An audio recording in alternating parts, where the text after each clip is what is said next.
move forward, first thing, all the board members have had a chance to review the July meeting minutes. I need a motion to approve them. I'll make a motion if we go ahead and approve the July meeting minutes. I have a motion, second. Second. A motion and a second, all in favor? Aye. Aye. Motion carries. There were no executive sessions. We'll move on to report. Mr. Solicitor. Nothing other than agenda item? Okay. Chief Van Dyne. Police report for July, traffic citations 59, petrol citation for summary arrest 9, criminal complaints which includes misdemeanor, 18, new alcohols 1, for warnings 1.7, motor vehicle fines $2,471.50, criminal fines $950.31, with a month is $3,447.81.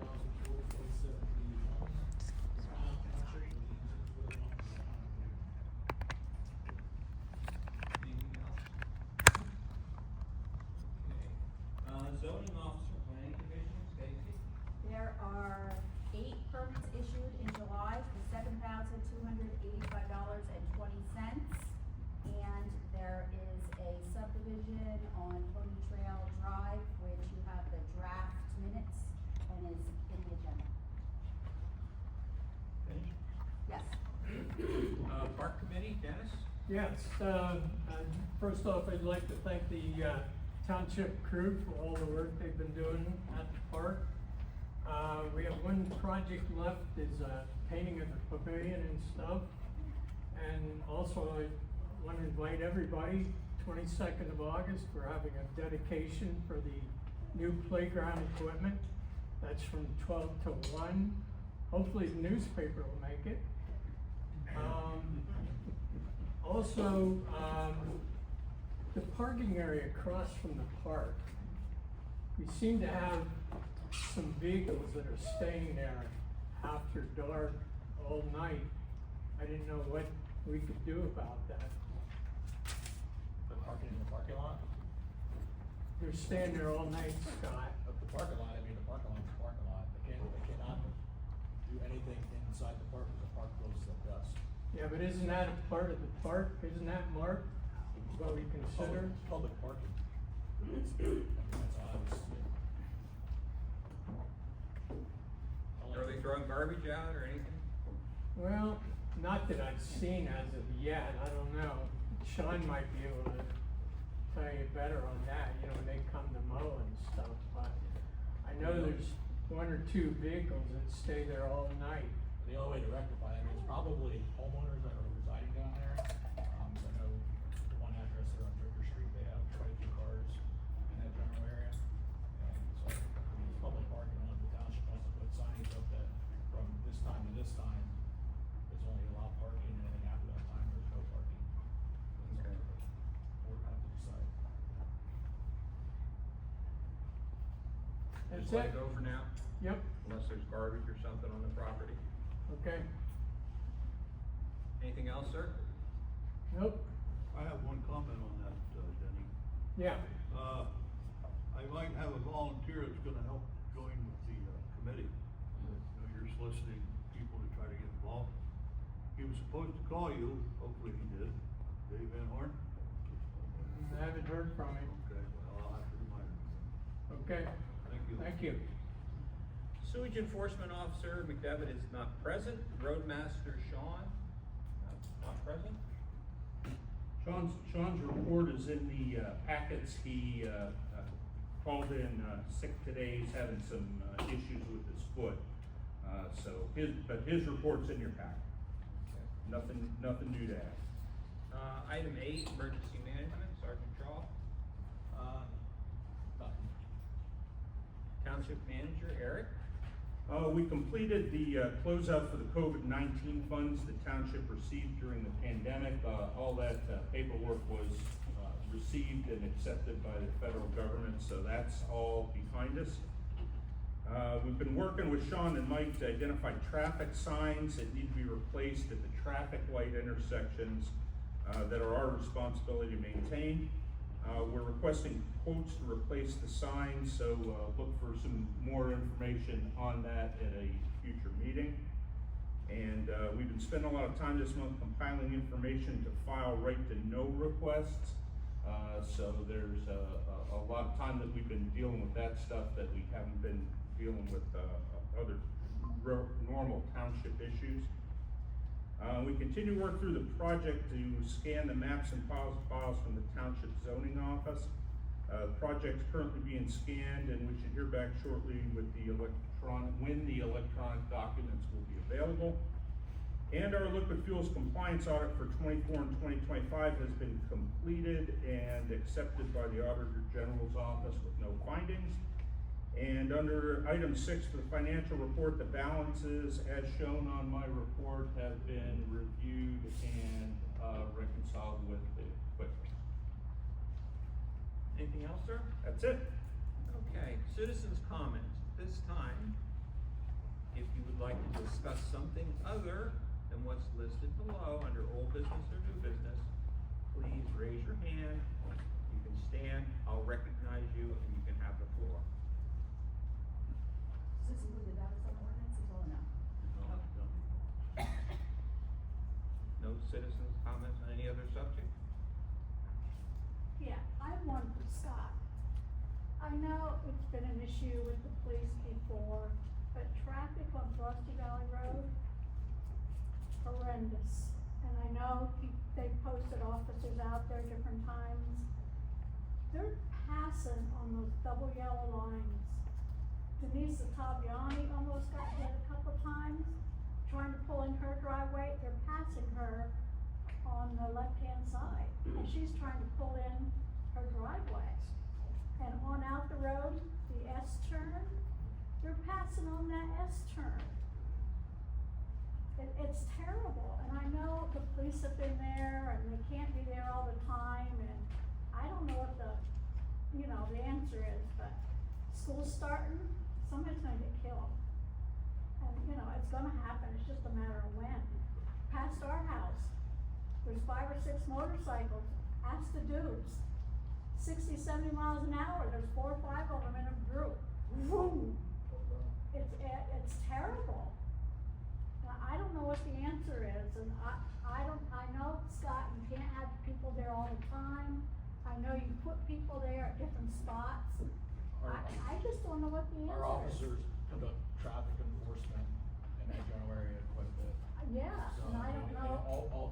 all times throughout the day, it doesn't matter if it's morning, evening, night, so I mean, like you said, we can't be there all the time. I mean, Right. all I can request is the officers do some extra enforcement down there, but we've been doing a lot of enforcement. I know, and it seems like it's certain, like, I don't know if it's Geisinger traffic, people use I across the suspect valley. there's probably a lot of traffic from Geisinger. Yeah, and It's the back way, and stays around 11. it's scary, and I know those motorcycles, they're the same couple motorcycles, and they go flying. What time during the day do they usually come through? The motorcycles are usually around 6 o'clock In the morning or in the evening? in the evening. I'll make sure the officers know, and hopefully they can be down there at that general time, so. And it was funny, one night, the officer was there, he was just putting up the speed trap. The first motorcycle went through, he was putting up the speed trap. The kid went right up the road, pulled over, pulled out his phone. He's warning his buddies, those motorcycles didn't come through. Yeah, I mean, which is I a know, good there's thing, it nothing- deters it, but like you said, our officers are out there. on He was Frosty Valley trying, quite a but bit, so. he would've been 15 minutes sooner, he would've got him. Yeah. Yeah, it's All right, just- I'll let the officers know. But yeah, it's, especially with school starting and the buses, going through. Yeah, It's and terrible. we will be starting extra patrols when school starts. Yeah. We always follow school buses. Yeah, but they're just passing on the Yeah. double yellow line, it's terrible. I understand, so I'll make sure the officers know. Okay, thank you. Yep. You're welcome. Any other comments that's not related to below matters? I just have, is there a way that? Name for the record. Sorry. I didn't get. Oh, sorry, say your name. Oh, Jean Layout. Okay, go ahead. Julie Klinger. I just have a question, if the township has any means to get information out to the residents, other than just relying on, just look at the website or whatever, because the planning meeting within 4 hours, I had a packed planning meeting the other night just by putting it out on like, social media and getting the word out. So if I could do that in a couple hours, like, can you guys get this information out? Like, we didn't even know the data center ordinance was even a thing. Is there a way that you can get information that impacts the residents out? I mean, you could use the fire hall, they have the electronic board now, just say, you know, important meeting, you might wanna, you know, you guys are elected officials and our neighbors, I mean, can you like spread the word, or is there a way, I mean, it's the 21st century technology, is there a way that we can get the word out of what's happening in the township? May I speak? Hi, my name is Adrian Eckhart. I'm a resident of the community of River. Can you suggest, Please speak up. Speak louder. can you suggest a way that you feel would be more effective? Because I can tell you, I do feel it. Well, I know, or I can speak that, Bloomsburg Town Hall has a Facebook page that they, you know, just, they have updated that, so their data center was denied, definitely. What So they- exactly do you feel is lacking? Information, I just feel that information, so how did you find out about the data center, the ordinance, how do you feel informed? How do you get your information? I looked it up on their website. And the topic has been out there since spring, this year. Did you know the vote was happening and such? How did you know that? I looked it up. Did you spread the word to anyone? Yes. How did you do that? By communication with the people in my community. What means of communication? Word of mouth. I speak to people. Did anyone else know about the data center in here? Well, we don't have to get into that. Yeah, let me take. We talked about this before. We have the website. MJ attends every meeting religiously and usually updates the community on what's going on in the township. The thing with, yes, the Facebook page is great, but somebody has to take care of it. So right now, there's a big issue, everybody's paying attention, but then 3 years go by and nothing happens, and Facebook page gets dropped. Occasionally, when we have something to do with recycling or something in the township, we ask Scott to post it on the fire hall Facebook page and the police department. So that's usually, when we have something, I'll say unusual, how we get it out there. Do we have to subscribe to the paper basically if we can't make meetings? No, Just to see the Sorry, I agenda don't and what happens. disagree with you. I'm not talking to you. I'm not talking to you. it's, for right now, let's just get through what we're here It's a for. matter of public record. Your minutes go on the planning board. Right. Have them. So we have the website currently today, that's what we're using. The other part is MJ, all right? Is there a possibility we'll create our own Facebook page? I doubt it. We'll continue to use the fire hall and the police. And the meeting minutes are always a month behind, correct? Because they have to be approved. Right. Okay, so the meeting minutes are always posted a month. Yes, okay? Any other citizens' comments? Just one follow-up. We can agree to discuss, I like that advertising on that, fire hall billboard out here, electronic billboard. Of course, I'd have to discuss that with the other supervisors, but I think that would be a good communication. When you're driving by there, okay, I know over in Catawissa, they post their meeting dates right outside their council building on a big billboard. Everybody knows when the meeting. Now, maybe not give a lot of detail, but we could give a little bit of something like a data center meeting or something. But I kinda like that, it's free, nobody has to, you don't have to make a special visit any place. It's not I don't have the authority to do that, but I can discuss with the supervisors, and we could approach the fire company to see if they'd be interested in helping us out. Well, that would be the first step of that, approaching the fire company to see if they'll allow us to use that. Right.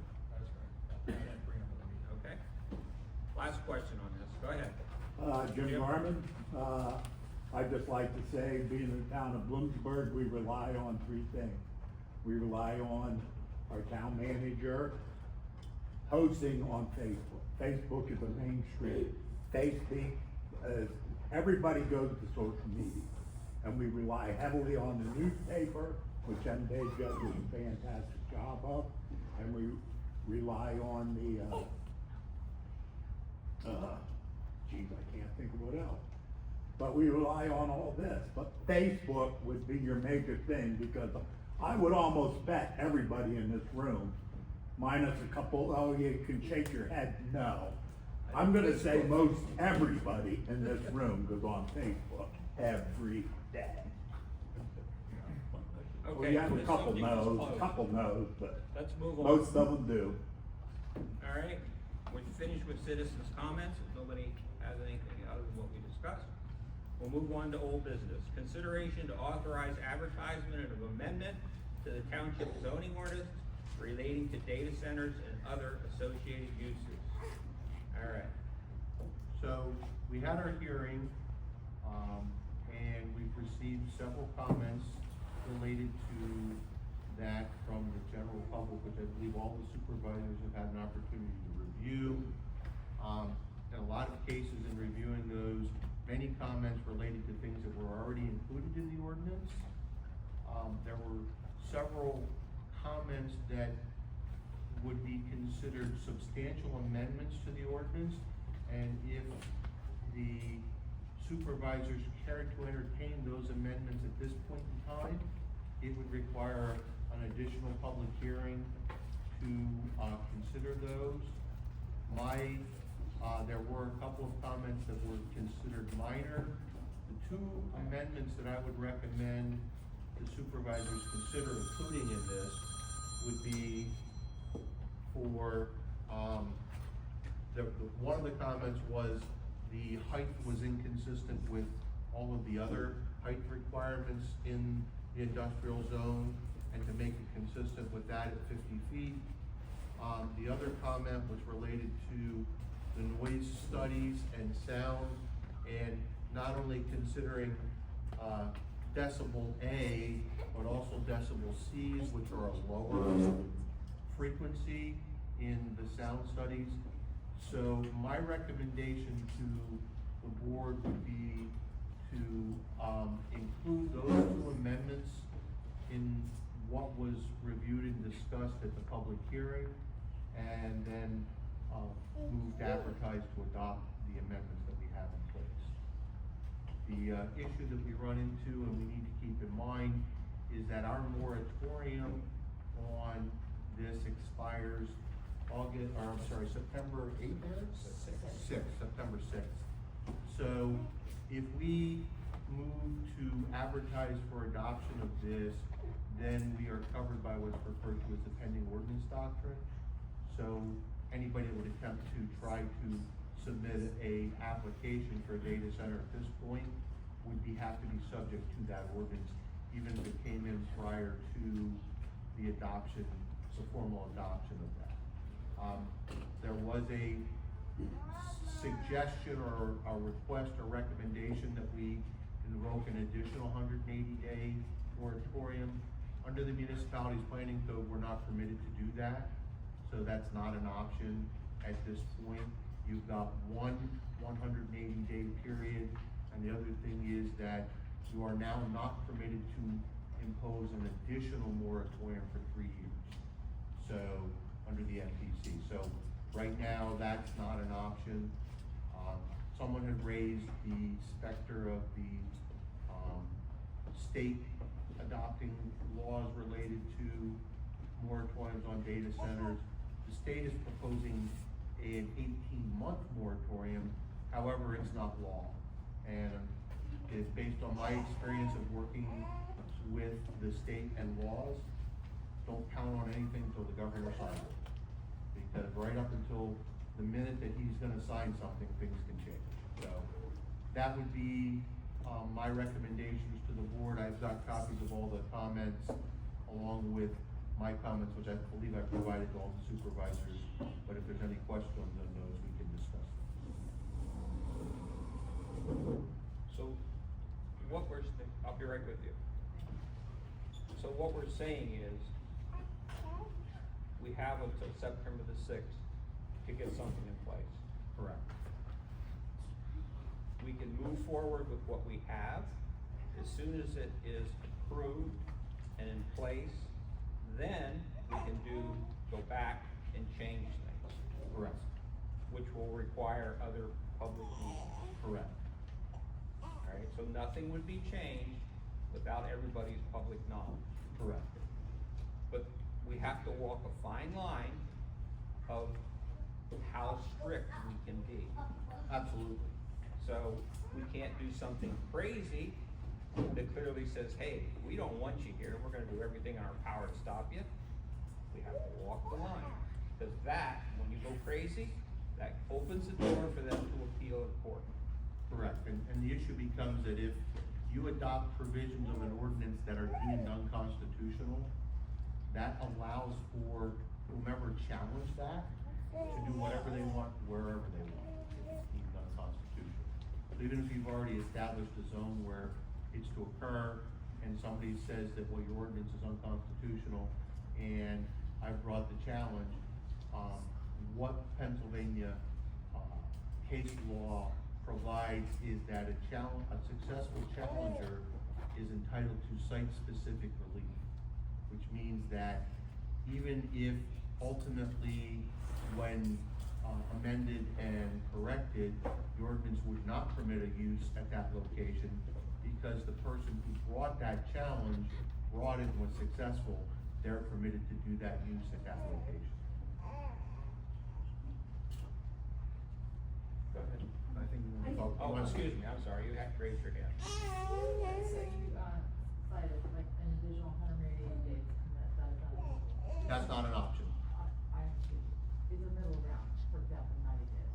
There is no option for additional moratorium. So zero? If we don't have an ordinance in place by, September sixth, or a pending ordinance, a developer can drop an application and there's no regulations on that application. To that end, Rob, does our pending ordinance cover us from September sixth, which falls on a weekend, to our regularly scheduled meeting, which I think is September 8th? Yes, it does. Julie? I have a question about, so we know that there was a proposal for a solar farm along Frosty Valley Road. So is there an ordinance or anything now that can change that solar farm over to a data center, that they fall under the same No. realm? There's No. Okay, so they can't do a switcheroo on us and say, No. okay, now we wanna do the data. No. Can I, this is just, so I did, I'm just going to give these to each supervisor, just, again, the loopholes that we found in the data center. I'm not trying to stop the AI data centers, we know they have to come in. These are just, things to maybe tighten, to consider tightening them. Well, really read these. And, just to, You say loopholes in the data center. in the data center ordinance, in the data center ordinance. In It whose is- ordinance? Our ordinance. I took our ordinance, tore it apart, and they're just things that would tighten it. It's not gonna stop it, but it will tighten it for, protecting our agriculture. So there's photos in here of, these are all photos that I took around Hemlock Township. We Well, don't want- as it states right now, where we're at, we're not proposing it on any agricultural land. What, as of now, but that's what I'm concerned about, is the loopholes that the data centers, they have They're- 20 lawyers that, But- went to Harvard and But all of this, so. the zone where it's proposed is a flex overlay zone, which is in and around the interchange area. So that's gonna be the only area where these will be permitted. So there's no cause I know when we were at the meeting, there was somebody tried to put in an application or proposal for one along Frosty Valley Road. Well, you In can. Service Lane. It's just like if you wanted to build Walmart out in the middle of farm ground, you can't do it, it's not permitted under the zoning ordinance. And there's no talks of changing that ordinance, correct? Not this time, Julie, but anything can be changed in the future. Correct. You can't control, And that's I understand we can't stop the data centers, and we have to, by state law, make room for them, I understand that. My concern is protecting this, not, this again, township. there's no proposal in this. The zoning district is a flex overlay district located in and around the interchange area. Did you run these by any kind of a law firm? To make sure. Not liberty to say. What's that? Not liberty Oh, to okay, say. no problem. No, I was just wondering, you got a lot of information. Yes, sir. The proposed noise level, Could you stand, please? the proposed noise level that is that strictly for data centers, or is that for anything built in that? Well, there are other, no, this is specific to data centers. There are other specific noise provisions related to other uses, but the township does not have a noise ordinance that is set for any noise. It's just specific uses.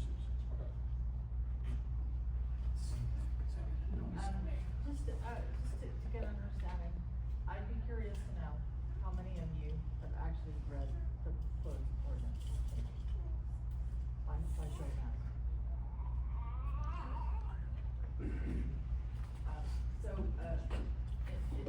Good question, by you, about the noise. I have, many, questions or concerns about, I have read word for word the proposed changes to the ordinance.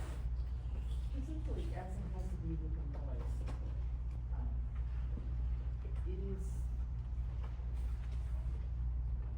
reasonable, good. Can you folks hear her in the back? Please stand. Okay, reasonable, but not good. No. Why do you say it's not good? I'm getting ready to go. Okay. There are different standards for during the day and at night. There's the EPA, there's other standards. I can tell you, like, for example, in Cumberland and Adams County, here in Pennsylvania, which are around Harrisburg, the standards are more stringent than what is proposed here. I would like to get an understanding of why the proposed standards are not as stringent.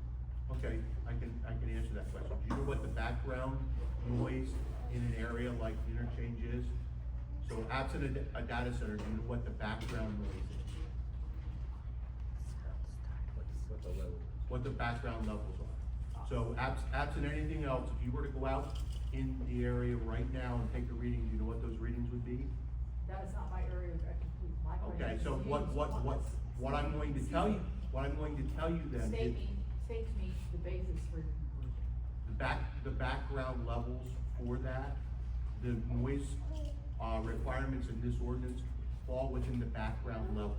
So that's already the ambient noise that's existing in that area, so that's not going to increase any aspect of it. That is not how sound works. It is how sound, you just told me you weren't an expert in sound. I know enough to know it magnifies. It magnifies. Well, again, at this point, we're not proposing changing the sound levels.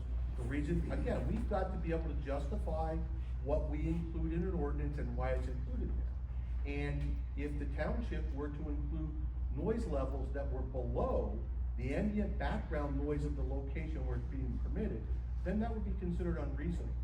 And that would be a grounds for challenging the ordinance. So, you know, there was thought put into why we did what we did. It's not just that we picked a number out of the air and said, oh, let's try this number. That number specifically relates to the ambient noise that would be found in and around an interchange area that we're proposing for the location. Okay. Patricia Lawton, did you consult with various experts in developing your ordinance? Did you have like a committee of folks that, you know, environmentalists, sound experts, water experts, et cetera, that gave you information in the development of your ordinance? When I developed the model for this, first off, Patricia, let me explain to you. I have a degree in environmental planning. I spent 8 years working in environmental engineering before I went to law school. So I do have a very good knowledge of this area. I spent 8 years as the chief of land use and natural resources for the State Department of Agriculture, where I was looking at environmental issues for the entire state as it related to agriculture. So the provisions that were included in here were provisions, I didn't make them up, I looked at other ordinances, looked at other provisions, looked at what I believed was the best area, you know, to address the needs of the community and to provide for the best opportunity to reasonably regulate these uses, to provide the opportunity for them to actually develop, which we have to be able to do, but also to make sure that we control the impacts that those uses may have on the community. So in developing the framework, that's where the initial framework came from, that then the Township Planning Commission, as well as the supervisors reviewed to make changes and edits. And during that process, there were various changes and edits, as Eric can attest to. We've been looking at this since January, is when we started delving into this particular topic. So that's the genesis and the history. And did I specifically consult with any experts? No, but it's not because I didn't already have knowledge on the topic and understand what are the areas that need to be addressed, you know, both in my personal knowledge, my own personal research, and then my working through other ordinances and provisions in other ordinances. Well, I can appreciate that, but as somebody who also holds a PhD, the first thing that we learn about being an expert is that we're not an expert in everything. We're an expert generally in a specific topic and actually a specific question on that topic. That none of us, and this is not an offense to any of you, but I think this is such a complicated industry that there is not any single person who holds enough knowledge and expertise in all of these areas to have created an ordinance that this community is really comfortable with. Sound, in particular, and I teach speech and hearing science, which is related to sound. Sound, you know, we're talking about frequencies. Not everything is equivalent, and we're adding another layer of frequencies, lower frequencies, than say the traffic frequencies that we have out on the highway. And, you know, again, each of those frequencies has varying decibel levels. So to say that, well, we already have background noise, we're just adding, you already have this noise, that's not, acoustics, sound is cumulative. It can actually also be negative, but that's if the sound waves are in direct opposite of each other. So sound is cumulative. Which is why the ordinance requires the developer to establish background levels prior to the development, and then has parameters that it has to fall within after the development has occurred. So we've got an enforceable provision as it relates to the sound levels and the requirements to address that. Again, understanding that the location of this is in an urban area. It's in an area that already has significant background noise from all the uses that are there. And that's why the supervisors chose to look at this area. It's one of the reasons why they chose to look at this area as the most appropriate location in the township for the use. I want to comment on that. When I got my research, I read countless numbers of books, and I'll tell you why. We don't know all the answers in the future. Nobody does. This is so new. Okay, we're learning as we go. We're not yet, nobody's an expert, or Right. whatever you thought. Garrett, you have a PhD or two PhDs. Right. At this point in the game, okay? There was a draft, I think it was Dauphin County, on a model how to prepare an ordinance, okay? A lot of townships visited that. And once that happened, there were changes, and there's still changes, okay? I don't think we're gonna have any choice to pass this, but the first thing I wanna do is I have 4 amendments myself I wanna put into the game, okay? And where I got this was reading all the way from the governor down, what his, aspirations are and what the lead, and he's changing his opinions based on feedback, citizens, and also the laws, so to speak. So, it's not a perfect situation. Nobody can say it's a perfect situation because of the unknown. And we might make more changes down the road. We're probably gonna make them. You know what I mean? There's in Congress now, I think it's a moratorium for a year on data centers.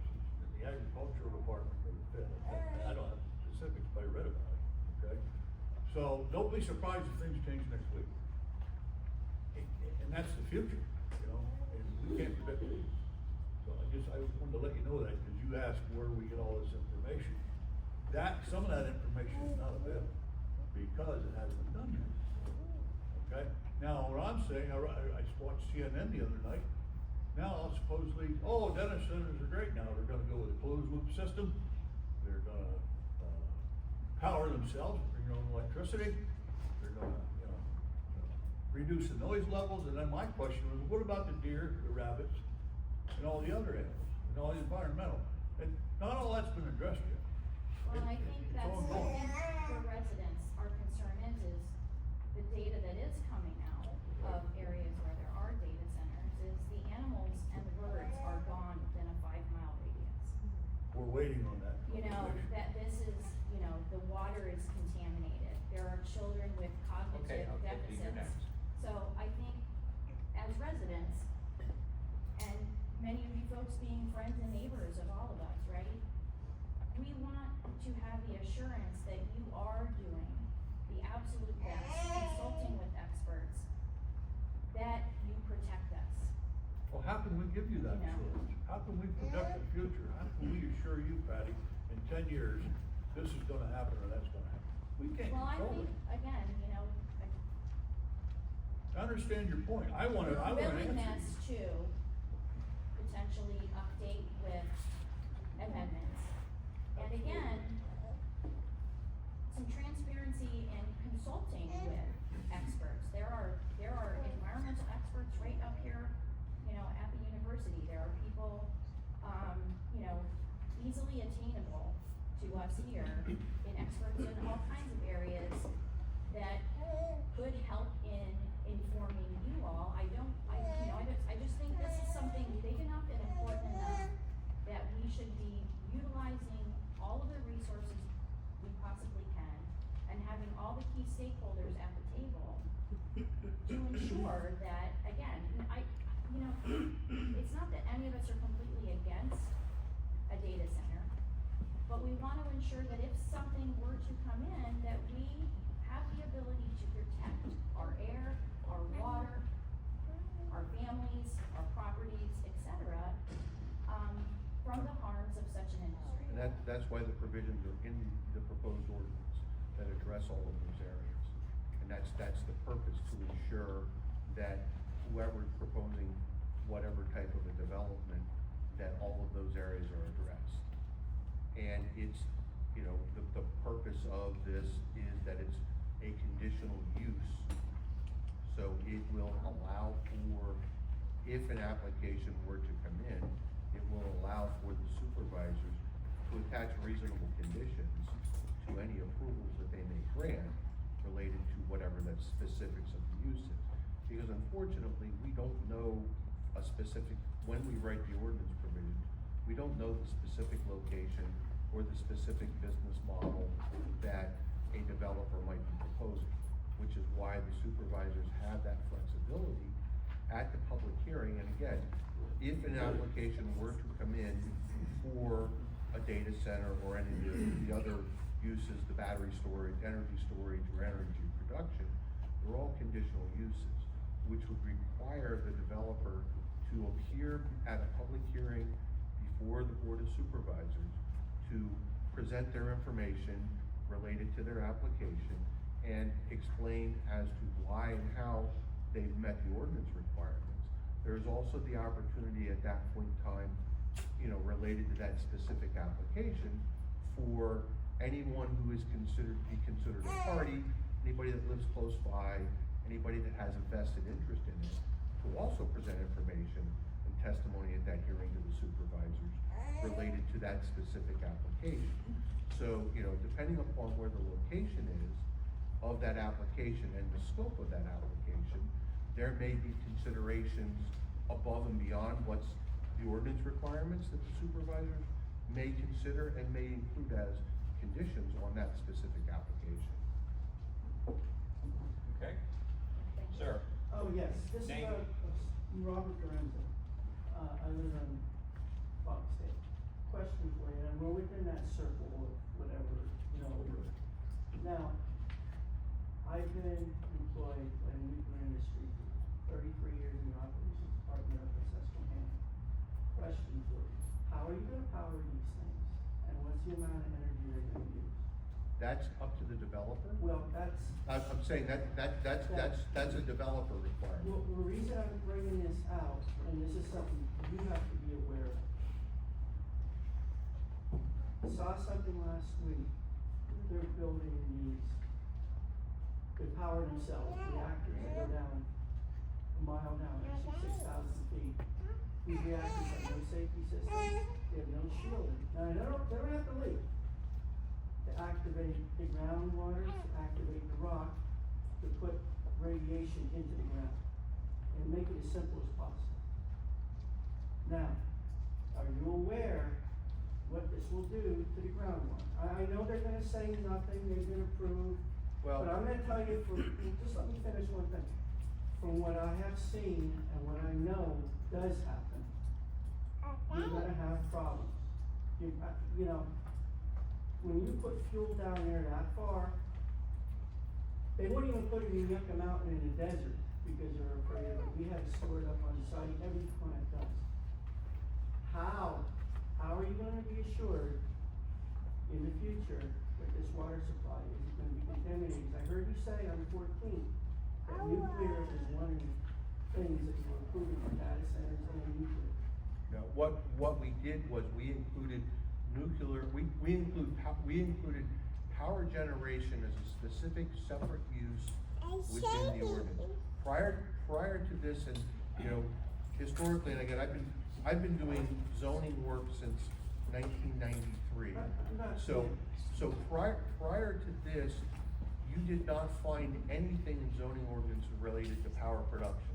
The reason why you didn't was because that was all regulated under the Federal Energy Regulatory Commission, FERC, which superseded any township regulation. Sure. And that still occurs today. So for instance, you know, the pipeline that came through the township, the natural gas Yes. pipeline, that was a FERC project. Township couldn't regulate that at all, because, I'm just explaining this. So, no zoning ordinance had contained anything related to power production.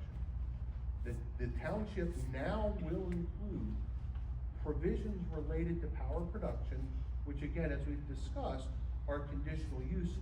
So if the township gets a specific application related to a specific project related to power production, now the township will have the authority to regulate that. It will have to come before a public hearing. The developer will have to provide all of the required information to show, again, that it's meeting all of the parameters related to that. And if the supervisors, again, are uncomfortable with that, they have the opportunity to include additional conditions on any application. Or if they don't feel that they've met the requirements as it relates to the ordinance, they can deny that application. And that's good, because the federal government just moved forward for data centers to allow these reactors. From what I have seen, in the short time I have seen what type they are, there are no safety systems in them. They basically say, well, if they're a mile down, there's no way. So again, if the township were to get a specific application Understand. related to a specific use that related to that type of a system, then the township would have the opportunity to review that, to ensure that all of the parameters have been met, that all the safety systems are in place to protect the residents of the township. And you need professionals, because they're gonna be salesmen, you guys, believe me. Well, when we get applications, whether it's for conditional use or for a land development project, those go out to the professionals. So they go out to the engineers. The township has an engineer on staff. Do they have anybody proficient in nuclear? I don't know that, but if they don't, again, we can use other engineers, but the supervisors are not making decisions blindly. I understand. They're relying upon the experts that are working for the township, ensuring that the projects as proposed and as designed for approval meet all of the township requirements, which include all of the safety requirements. So I would assume that if the township were to receive an application for someone to develop a power production facility, albeit nuclear or however, that then the supervisor is going to have the ability to make certain that the people that are reviewing it on behalf of the supervisors are at least as knowledgeable or more knowledgeable than those that have produced the application and produced the plans for them. And that's what I wanna know, because, you know, in engineering, you can have, somebody who's proficient in this, and it's one of those things where you could sell something that, when I saw what I saw with those reactors that were approved by the federal government, I was amazed they were approved. And Because they violated every And basic safety. just because the feds have approved them, doesn't, Yeah, I doesn't understand. mean that the township has to. Again, if they come through under a FERC application, that's a different story. But if it's a private situation where someone is doing a private power production, the township now will have the ability to review and approve those through a public hearing process that it currently does not. Couldn't you just remove nuclear altogether? Why was that not considered? Well, under what grounds? Again, we've got to allow for all reasonable land uses, and power production, however they produce it, is a reasonable use. We don't have the ability to say, well, the only thing you're allowed to use for production of power in Hemlock Township is anthracite coal. That would be considered unconstitutional under the Pennsylvania, scheme of zoning. So what we do is we allow, and it's important that we address all the different power sources so that we have the ability to reasonably regulate all of those potential productions.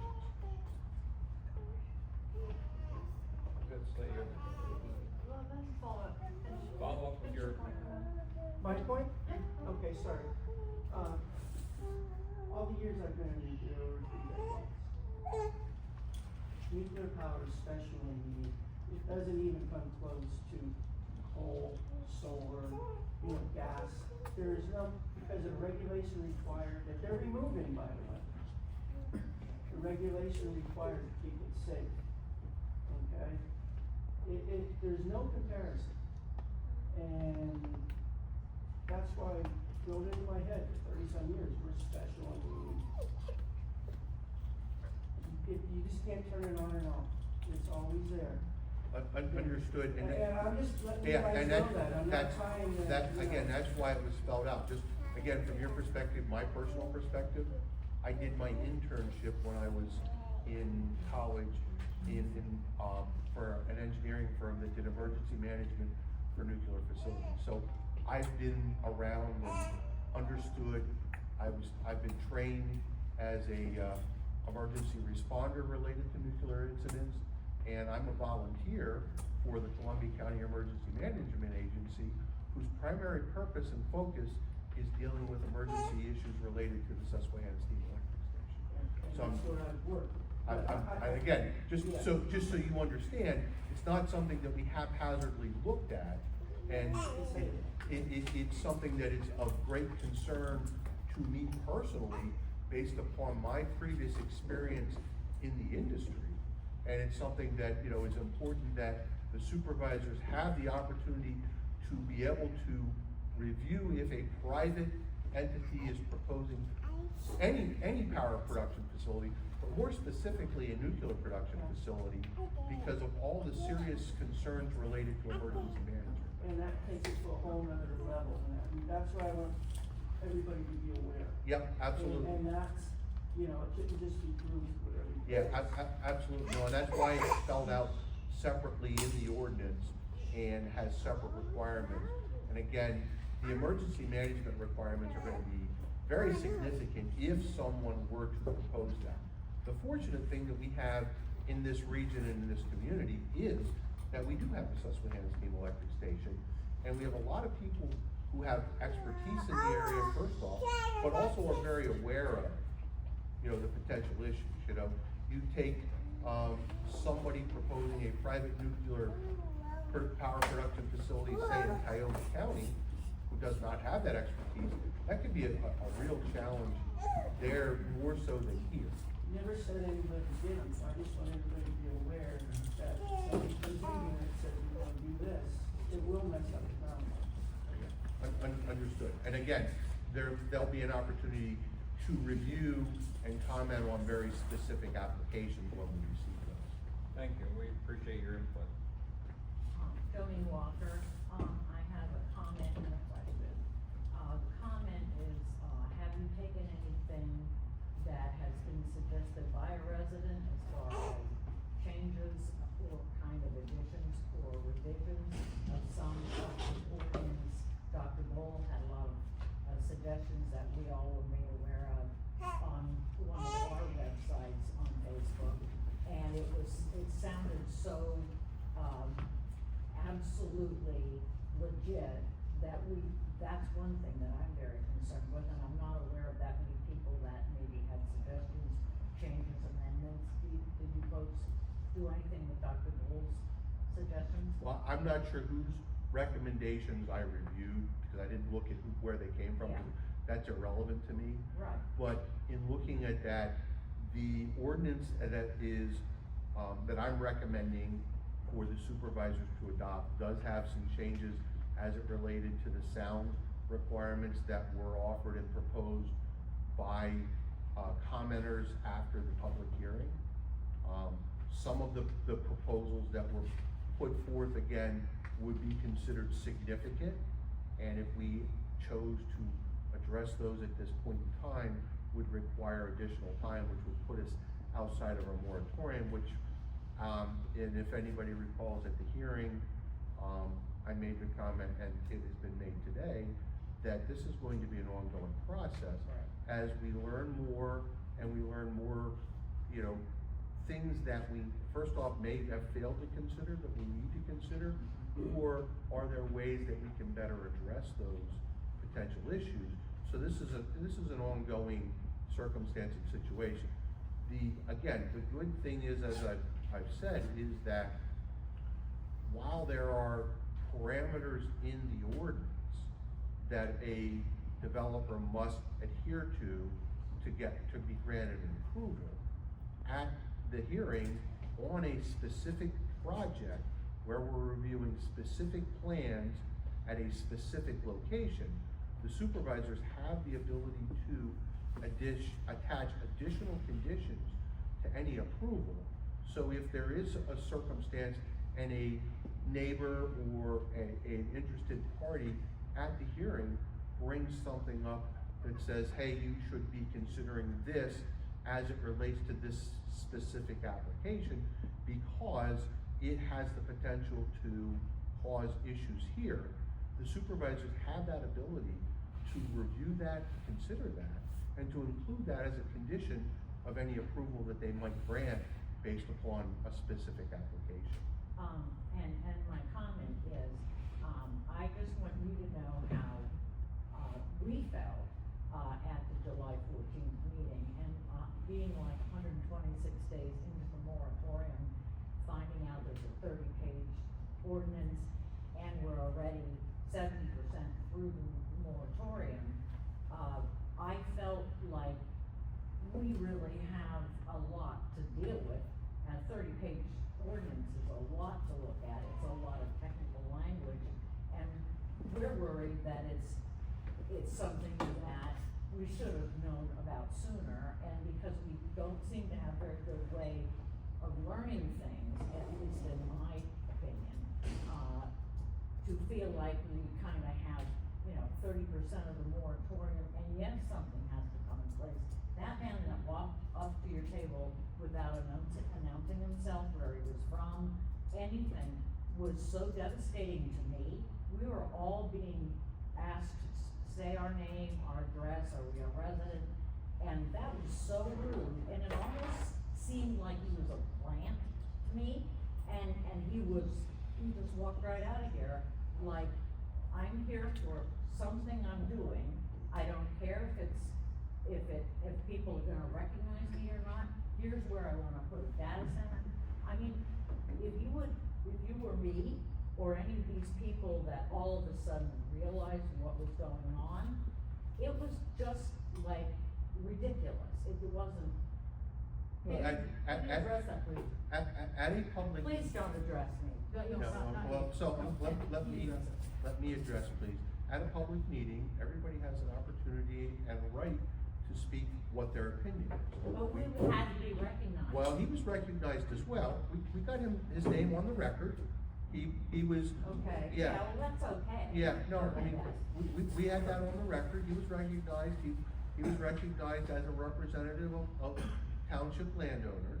And he offered up what he suggested as an amendment, just like many other people did as well at that meeting. And again, the supervisors took it under consideration and chose not to accept that. What I will say The is. moratorium would have stopped him, correct? Yeah, that's, well, it is, Okay. that's why we don't have an application at that Okay. location. All right, that's.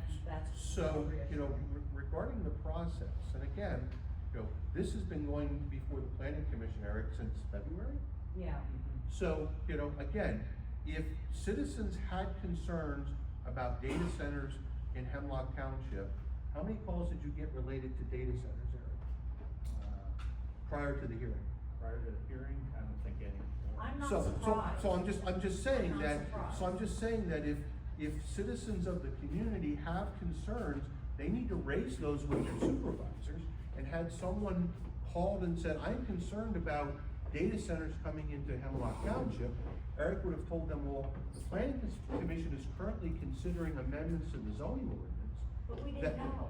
But I'm just saying, Okay. it was listed on the agendas for the planning commission Okay. meeting. It was listed on the township website. Again, if you had a concern about data centers coming into Hemlock Township. I did not. Okay, and that's. I know they're in Virginia and a Well, lot of I'm just other places. saying, but, you know, the process is, and that's why, you know, it's a grassroots process. You know, who knows who has what issues with what specific topic? We don't know that as a township. So when you raise to the township your concerns about an issue that is of concern to you personally, I can tell you, having worked with these gentlemen now for quite a while, they're very responsive and very receptive. I mean. I believe that. They're very much on to looking into the issues that were raised. However, you know, if an issue hasn't been raised by a citizen, they don't know what the citizen's concerns are. You know, as it relates to the data centers and the data center amendments, again, it's been on the agenda of the township since January. What It's been. sparked you to go ahead and start working on an ordinance? Can I ask you that? Yeah, Eric and I were discussing in December of what was occurring in Salem Township. Oh, And yes. that we were looking at, that this is probably gonna expand out, and this is something that the supervisors should consider, which is why it was put on.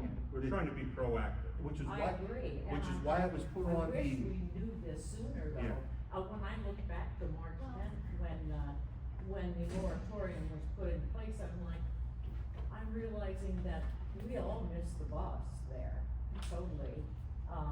And I don't like to be uninformed, but I really wish we had some other way of getting word out to our residents. I would be the first person to say, I'll share it. Life was so much simpler 25 years ago when we only had the newspaper. And, you know, everybody has their own means of communication, and it's been a challenge for a lot of people in looking at alternative modes of communication. The township is very diligent about posting on their website the agendas of their meetings. They're also very diligent about posting on their calendar the meetings and where their locations are. So, I mean, as far as, you know, going above and beyond the legal requirements, the Sunshine Law sets forth very specific Oh, I legal know, requirements. yes. But the township has traditionally always gone above and beyond. Again, you know, this board of supervisors is a very open board of supervisors. They have very limited executive sessions. Most everything that they discuss is discussed in public. And MJ appears at most all of their meetings and we read about it a day or two later in the newspaper, so, you know, Oh, yes, I there, get the paper, I read. you know, this board of supervisors has been very transparent, you know. Again, you know, the supervisors have done, from my perspective, and I'm a solicitor for several municipalities, so I have some perspective as it relates to different boards. This board of supervisors has done a yeoman's job as it relates to addressing this issue, as to realizing this issue, and is going through a process of trying to adopt reasonable regulations that will regulate a potential land use that has some significant potential impacts on the community. So, you know, that's. No, I understand, it's just that if we seem nervous about it, it's because we felt like we were in the 11th hour, that's all. Well, and again, but from your perspective, you were in the 11th hour. From our perspective, we had been at this since Oh, January. I get it. Just two final follow-up points. Okay, so I did read every word of the document. I think he did a really solid job on a really complex subject. I think all the potential risks were addressed, identified. But in my opinion, and I've read many documents, it doesn't go far enough. It doesn't have teeth. It doesn't place the onus actively on the developer. It is too passive. It does not, and I appreciate that there is, you may be silent on some language and say, so be actively passive, if that makes sense. Say, you know, we can approve this or can approve that. I think this subject is too complex and too potentially introduce a disruptive neighbor into our existence to be that passive. Well, what I would say to that is, ma'am, you have to understand that this is an amendment to an existing ordinance, and that existing ordinance already has enforcement proceedings in it, which is why you don't see any enforcement proceedings related to this amendment. They are not referred to in that document. No, they don't need to be, because They it's, do need to be. no, they don't, because a violation of any of those provisions is a violation of the zoning ordinance, and all violations of the zoning ordinance are handled under the enforcement provisions of it. For someone to understand that document, the references to the other zoning ordinance need to be referenced. Well, it is an amendment to that zoning ordinance, so let me explain. Once it becomes adopted, it becomes another chapter in the zoning ordinance that already regulates all of the land uses within the township.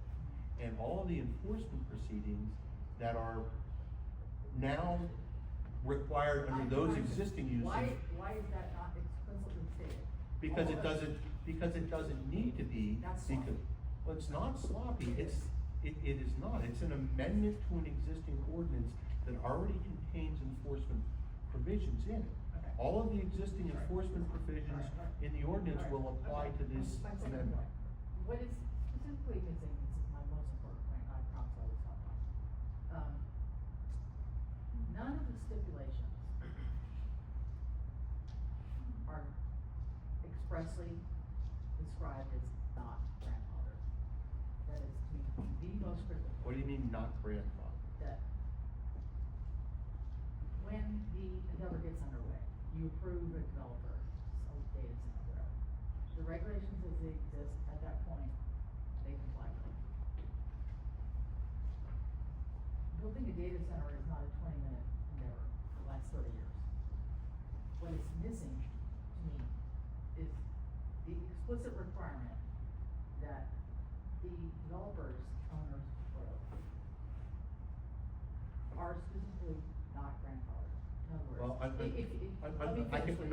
no, I can answer your question very simply. I haven't finished. No, but I can answer your question very simply. Go ahead.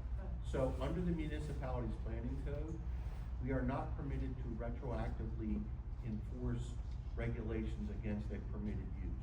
That use is now considered, if the ordinance were to change and different provisions were enacted in the ordinance, that use is considered an existing non-conforming use under the ordinance and is permitted to continue as it was originally permitted.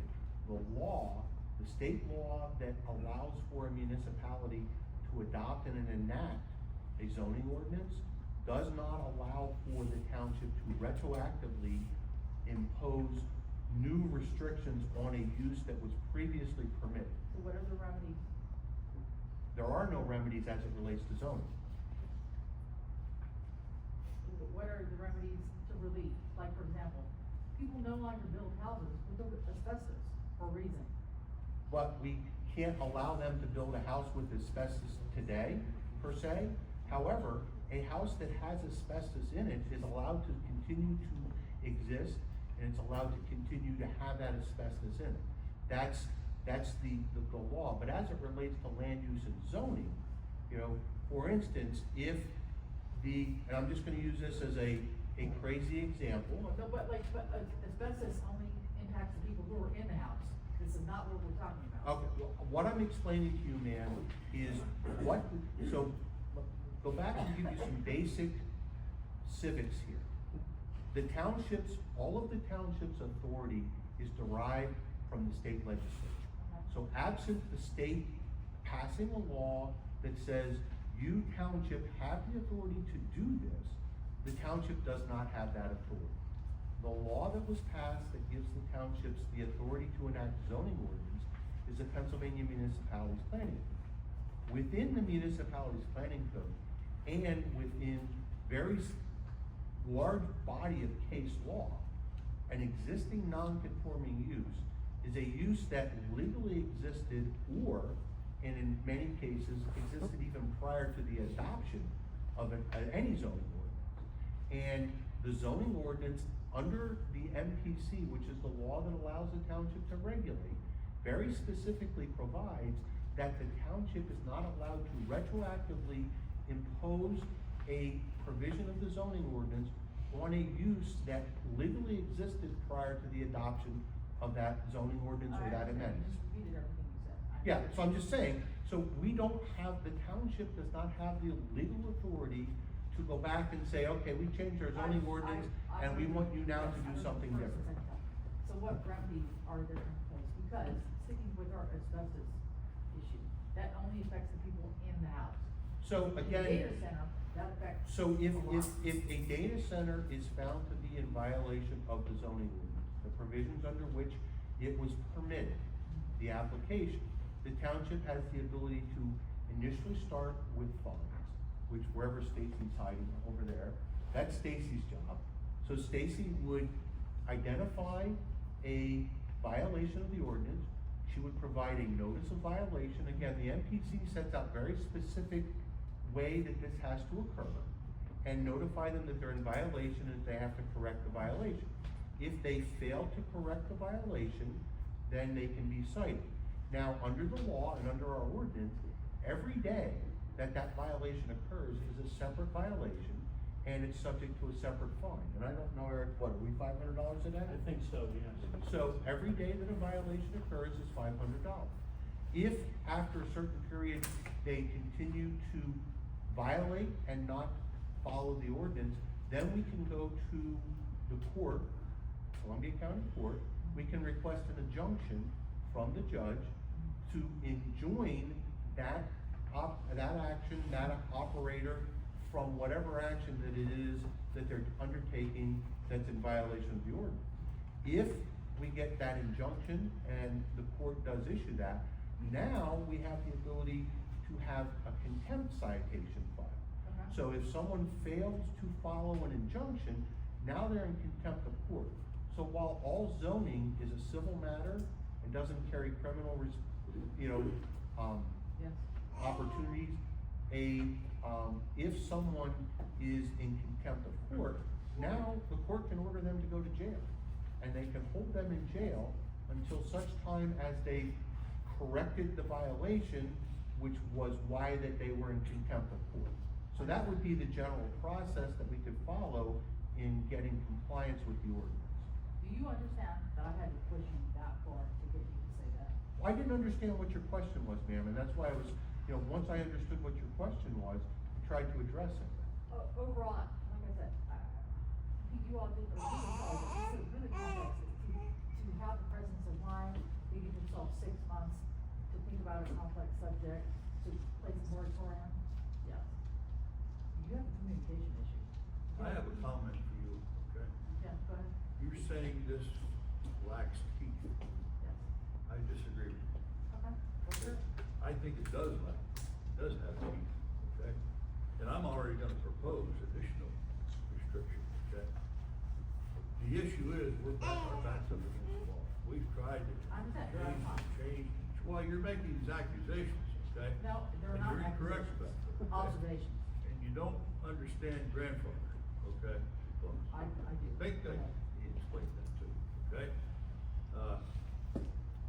But that's the way this works, okay? And I'm not disagreeing with some of your issues, okay? But they can't be incorporated right now, because our backs up against the wall. We're gonna have more amendments and more discussions, okay, down the road, and I guess Rob said if we wanna do some things, I'm suggesting, or whoever, we have to have another hearing, and go through that process. That's the process, okay? But it's, you're saying it doesn't have teeth, okay, well, what if we didn't have any? I'm sorry, What if we didn't have anything? What if we didn't have an ordinance? What if we weren't proactive? Then you'd really be attacking us.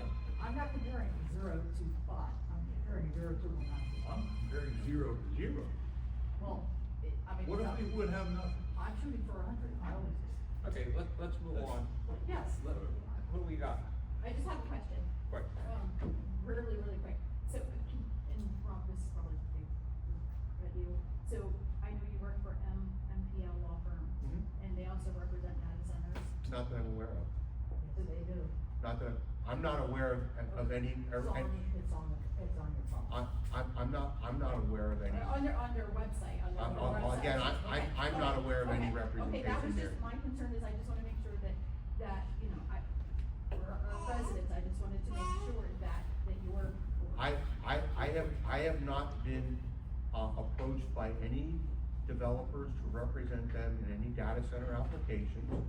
I have done some review of potential sales agreements for landowners that are looking to possibly sell to a company looking to propose that. None of those are in Hemlock Township, because I will not review any applications for anybody in a municipality that I represent. So that to me is a conflict of interest. However, you know, my working, you know, as attorneys, we represent different clients in different matters.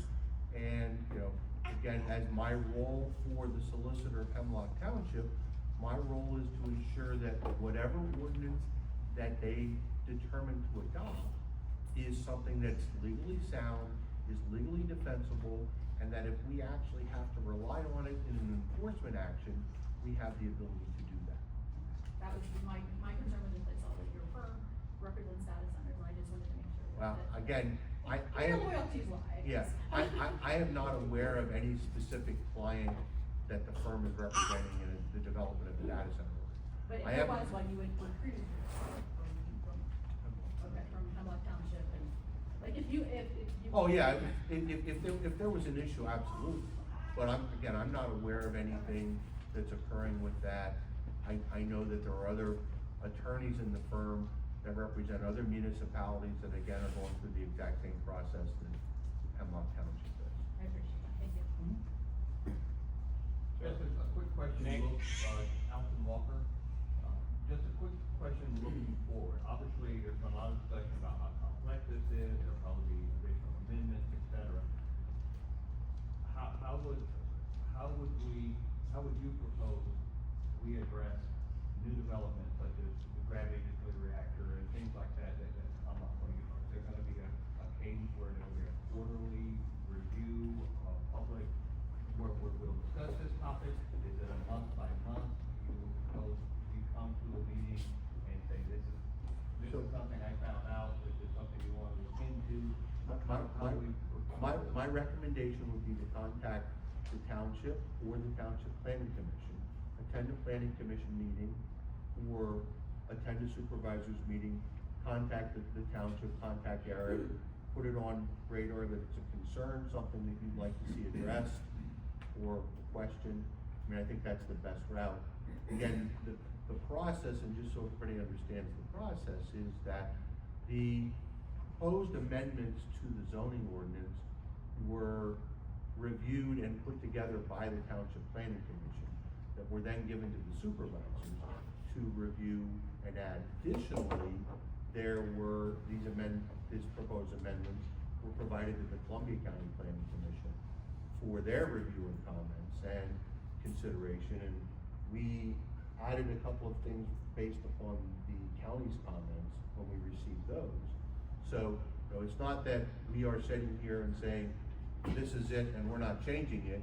You know, this is open for review and discussion, and that's the whole purpose of the process, to make sure that we've addressed all those areas. I mean, to her point, you know, everybody on the Planning Commission, the Board of Supervisors, everybody has different experiences in different areas of expertise, to be able to say, hey, what about this, what about that, and consider that. And that typically happens, you know, through any of these types of meetings. Sure, understood. I didn't know if you wanted a drip coming in, or if it's something. You can do what many of your fellow residents just did.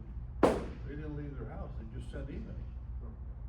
Okay. Well, no, and I understand, I appreciate that, that's why I didn't know if that would be the method you prefer.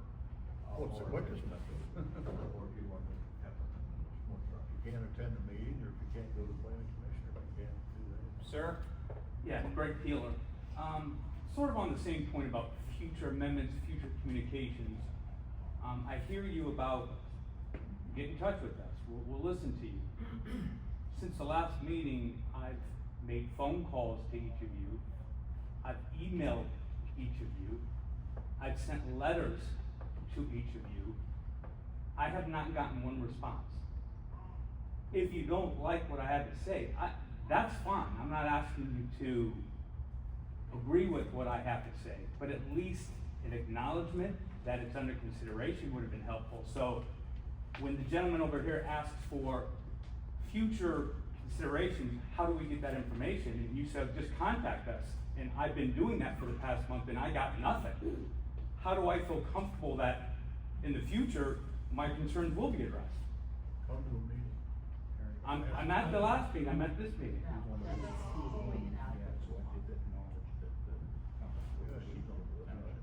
Yeah, I was gonna say, I don't know, I was forwarded all the comments that the township received and reviewed all of them and provided my comments related to those, you know, that, again, I felt could be considered, you know, or those that would be considered, you know, substantial amendments that would require an additional hearing, you know. Again, I didn't weigh one direction or the other as to whether the supervisor should or should not consider them, but everything was reviewed, and, you know, my comments were strictly related to the ability to either incorporate them in the current ordinance that's going to be considered for adoption, or whether they would be substantial amendments that would require additional review. Again, any substantial amendments are required to go back to the planning commissions, both for review, both of which have 30 days to review those amendments, as well as require a public hearing, which, based upon the timing requirements for advertising of a public hearing, you're gonna need a minimum of 3 weeks. So any substantial amendments would have added an additional, at the minimum, 30 days until we could even, you know, consider those. Yeah, and I think I understand that.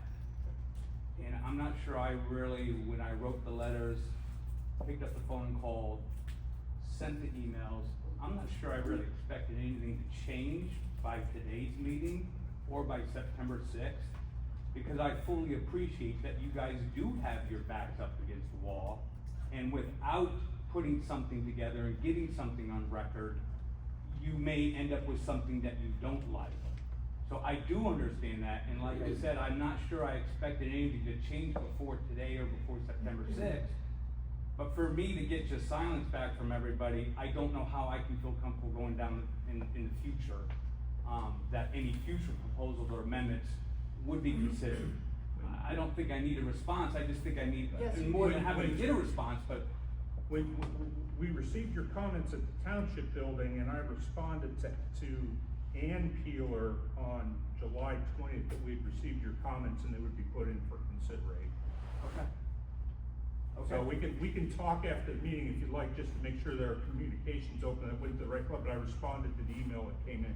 Everybody that sent emails with comments, I at least made sure to respond to them to say, yes, your comments have been received and will be considered. So if for Okay. some reason you didn't get it, I apologize. for I making apologize comments. for you did respond to Ann Yeah. that way, so yes, thank you. Yep. So we had about 15 emails, which we as supervisors have seen them all, which he has reviewed. And they'll be taken into consideration down the road shortly when we revise this. Okay.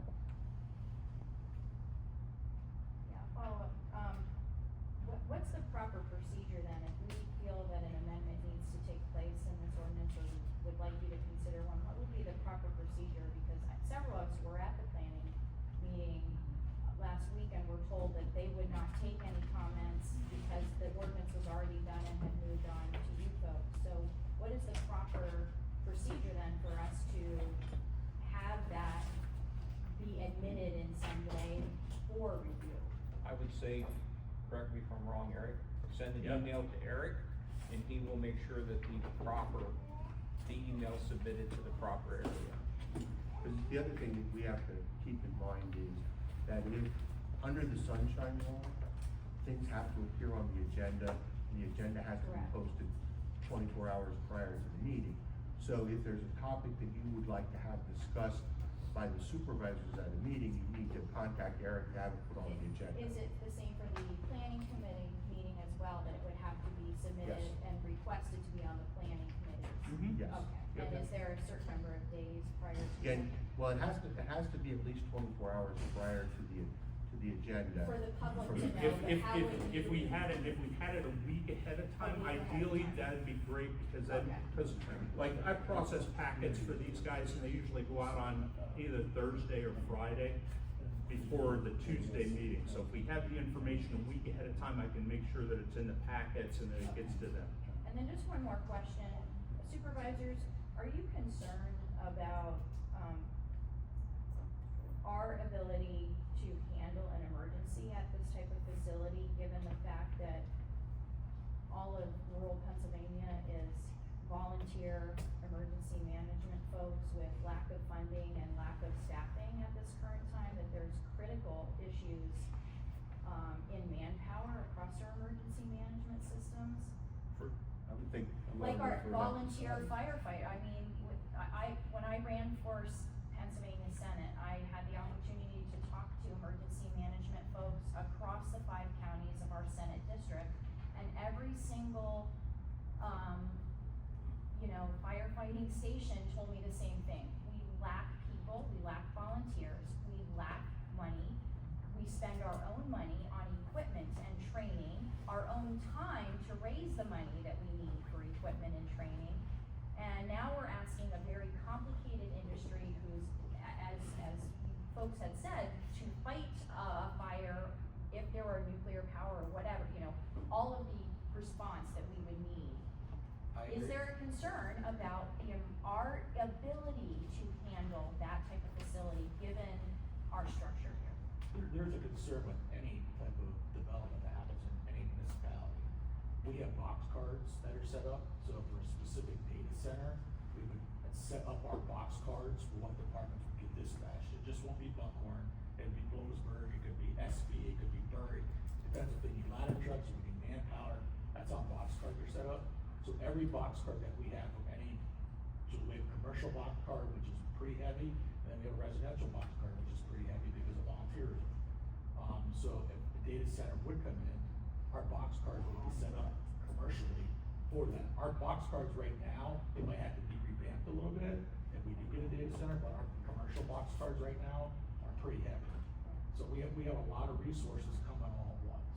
Now, in your ordinance, and I don't remember, is there a stipulation for the developer or the owner to help pay Yeah, that's what I was, Because- and not come that's back where I on was, that's what I was taxpayer getting to. dollars. That's what I was getting to. So the the ordinance specifically requires the, developer to develop an emergency management plan in coordination and consultation with the local emergency management, which would be Hemlock Township, Scott, as well as Columbia County. It also requires them to provide any training at their expense that would be necessary because of specialized. It also requires that if there's specialized equipment that the fire company would need to manage one of these incidents, that they provide that as well. Now, we ran into that a little bit with the solar and working with solar companies, and the solar companies have been very good to work with as it relates to that, both in providing training. I know in a couple of instances for a couple of volunteer fire departments, they've bought UTVs for the fire departments, help them in assisting in managing a potential incident at one of these types of facilities. And we would expect the same with any types of these facilities if they were to come about. What about manpower? Is there a stipulation to provide any necessary manpower? Cause I mean, that's one of the largest concerns in our area is that we have declining volunteerism in that industry. The issue that I would have, and I'm sure Scott would have the same thing, is I don't want somebody that doesn't work with my department and isn't a member of my department participating in a response. That's right, but we are working, like, for example, for the solar company, it goes twofold. They actually did provide us all the training that we need. I was involved, and so was Ken Leonard Jr., who was the fire chief. We were involved in emergency planning with the solar apartments coming in. Also with the resources and the equipment, they did purchase us, a UTV, in which is gonna be put in service very shortly. Just because of the circumstances that we can't get an apparatus into the sewer farm, the UTV is gonna be able to go through the roadways that we have down there. So we had been working very closely with the solar farm. I know that's not a data center, but for that instance, though, that ordinance in place, put those parameters in place that they have to go through us for, it was conditional use. So they have to go through us to be able to get a permit. So all the training that was supposed to be provided was provided. The emergency plan was reviewed by us. We made comments. They made the corrections on the comments that we had. And then again, with the equipment, they also provided us the equipment that we needed. What about manpower though? I think that's the Manpower, biggest it goes concern. all back. They have emergency contacts, which are emergency contacts we have. So if there's ever an incident down there, we just like, the gas line, the natural gas line, something happens to that, there's actually a pipeline phone number we would call. They would respond, and if there would be a disaster down there, ultimately, they would take over, but the initial response would be up to the municipality's fire company. And like our box cars are set up, like I said, for that. The resources are gonna come, it's just that the other additional resources that are gonna be needed for an extended period of time or whatnot, they would then come in and then provide whatever services they can provide, and potentially they could take over the incident because it's their responsibility. Patty, I have a question for you though. You did all these discussions in the 5-county area. What are other townships doing as far as manpower? What's their answer? Well, I think the problem is they don't necessarily have an answer, is they're having trouble finding people to volunteer. So we're not the only ones. No, you're not the only ones, and that's why I raised this question, I was just is wondering what to their see what answer our was. thoughts was. And what we see is that there are many volunteer fire stations, the smaller ones are closing.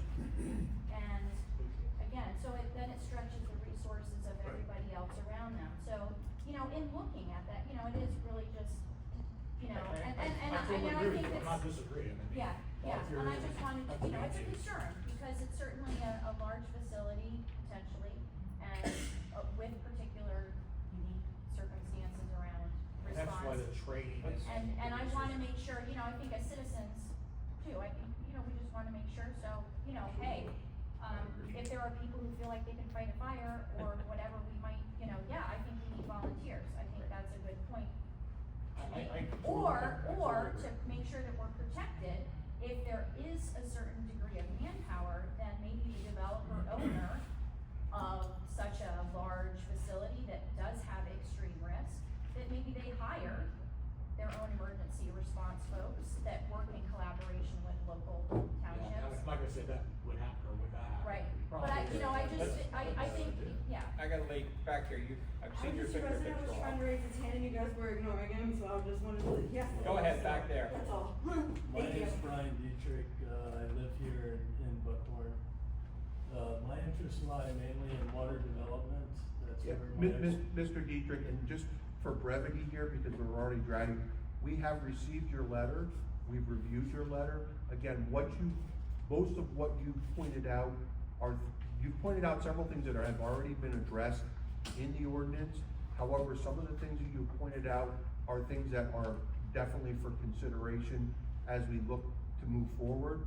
But right now, I don't believe that it's the appropriate venue for you to go through all of the information. I can go through all of it. I'm just saying. Just the one thing I want to bring up is, I wanted to ask Mark, with their comment last time about there wouldn't be, water wells drilled. And then there's a lot of language in the ordinance about groundwater development. So, I just want, I guess, clarification whether there is or isn't. The groundwater, currently as the ordinance is written, groundwater would be something that would be available for use with that.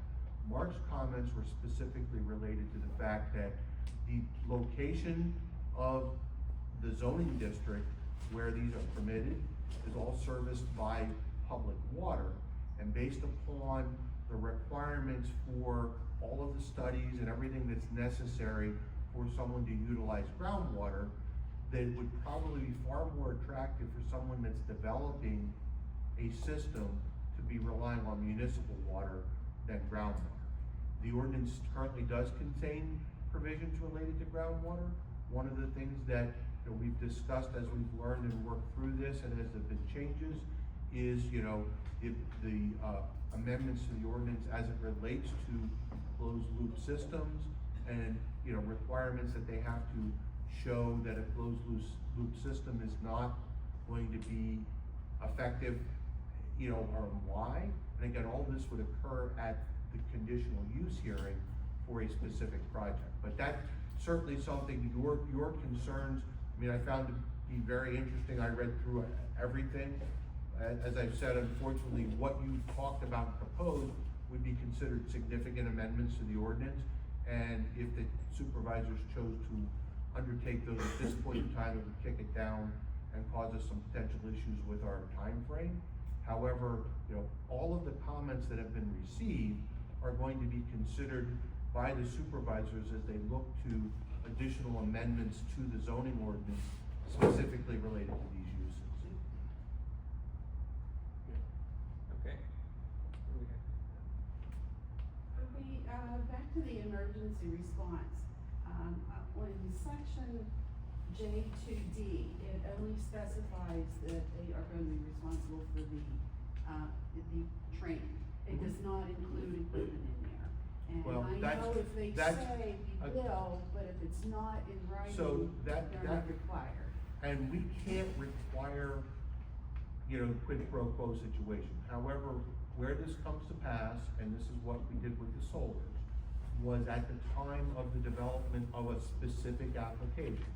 Again, we've got to look at where they're talking, what are they talking, and what the necessities are, and then that would be addressed at that specific time under that specific application. But they couldn't be denied the ability to do what they were doing if they refused to buy any equipment. If a ladder truck was necessary in Buckhorn to address a facilities under the emergency management plan, yes, the supervisors could require that. Okay. Friend Heath Huff, do we, or have we done a noise study in the overlay area? We have not done any studies related to this. Okay. That is the responsibility of the developer at the time of application. So when a specific application comes in before the board of supervisors, they're going to have to show how they've met the parameters of the ordinance. Part of that is they're going to have to provide a background noise study so we know what the background is. Okay. Also then, upon completion of the project, again, we don't know what it's gonna sound like till it's done. They can tell us all they wanna tell us, we don't know what it's gonna sound like. Once a project has been completed and is up and running, then they have to do a second study that shows what their ambient noise is, to make certain that it actually complies with the requirements of the ordinance. Okay. Right? Yes, hi, my name is Paul Hurt. I did provide comments on your, since Yes. the last meeting. Appreciate you taking one of them to heart, and that's great. I also appreciate the fact that you're gonna continue looking at this and propose additional, maybe larger, proposed amendments, and I think that's a great opportunity for us as Can well. you speak up just a little bit, please? Sorry, that's well. Two things I'd like to suggest is, one, it seems maybe a citizens advisory committee. I'm new to the area, I don't know if that's something that you've done in the past, but it seems like that might be useful to both supply information to us and us to supply information to you. And the second one would be, I have not seen a presentation of the proposed ordinance. It seems like one of the first things that you want to show is tell us all about what went into it, what's behind it, the thoughts that, that was built upon the sections. A 2 or 3 hour presentation would go a long ways, maybe alleviating the fears and apprehensiveness of the population. So, Two comments. as it relates to that, that's the purpose of the planning commission, that's why the supervisors have a planning commission. They're kind of that citizen advisory commission, and they're all appointed folks to that. That's at the process where, the specific sections of the ordinance were gone through, piece by piece with the planning commission in reviewing and making determinations related to that. And again, that would be the appropriate venue for any citizens to attend a planning commission meeting to go through the ordinance. I'm assuming, Eric, that I wasn't in attendance, but they did, again, certain sections per meeting, because again, it's a lot to review in a single evening to go through. In my experience, and I've worked directly with some planning commissions, in this case, we are fortunate that Mr. Staley is very knowledgeable and very experienced in zoning matters. They don't have to pay me to show up at their planning commission meetings. But I have some other municipalities that I work with that's not the case, and I'm there, and that's what's done. So it's an open forum where everybody has the ability to participate and put their input in, and I would assume that would be the process as we move forward with looking at additional amendments to this ordinance. Again, I'm relatively new to the area, but again, all I've seen is ask for comments, not this is what we did, this is why we did. Well, that was the whole process that's been going on for the last 6 months. Okay, sir? Yeah. Anyone else? I'm just like to point out, I am one of the few people here that tries to go to the meetings, and there was not a lot of information about this data center. June, I went home and told my wife that there was going to be a meeting in July, and so I do go to the meetings. Yep, And you do. at the meetings, there is not an update that says, oh, this is the progress we're making on the data center. I was as much in the dark as a lot of these people here, and I do attend some of those meetings. Okay, thank you. Anyone else? Okay, with that said, again, we need to move forward with this, and then right away we can start to go back and make changes. So at this time, I make a motion that we advertise for the amendment to the township zoning ordinance relating to data centers. That's the motion. So Was there a couple additions to that, Mark?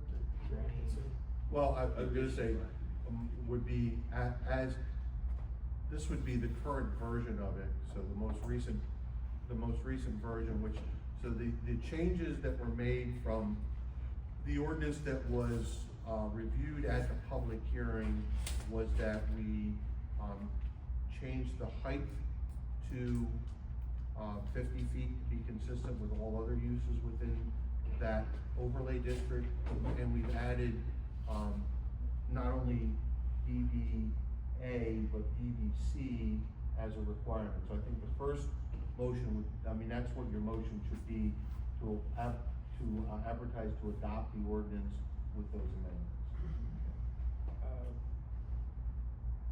Can you state those for the record so they're on the minutes? Did you get that? Just the height. Okay, the height and, the addition of DBC with DBA and the noise studies. So, I restate my motion with that in second Al. So I have a motion and a second by Al. Any further discussion? Aye. Aye. Aye. Motion carries. Sharon, will you take care of the advertising on this? Yeah, and then you wanna explain the next steps for everybody while he's here, as far as little potentially adopted? Yeah, so we're going to advertise for the potential adoption of this at the next supervisor's meeting, which is the 8th, correct? September 8th, if I recall. Yeah, the motion to, we just had a motion to advertise it, For and then the adoption. adoption would take place. The in adoption would September. take place at the September meeting, Which so. would see it, yes. So pursuant to the municipality planning code, we'll have to advertise this twice. And then there will be an opportunity for additional discussion at the September meeting if someone wants to do that. And then for the supervisors to potentially adopt the ordinance as advertised. Now, but for the planning commission, I don't foresee this being discussed the Saturday or the Tuesday before the. No. Yeah. But also, Rob, please make it clear that at the September meeting won't be a time that we could change anything. No, no.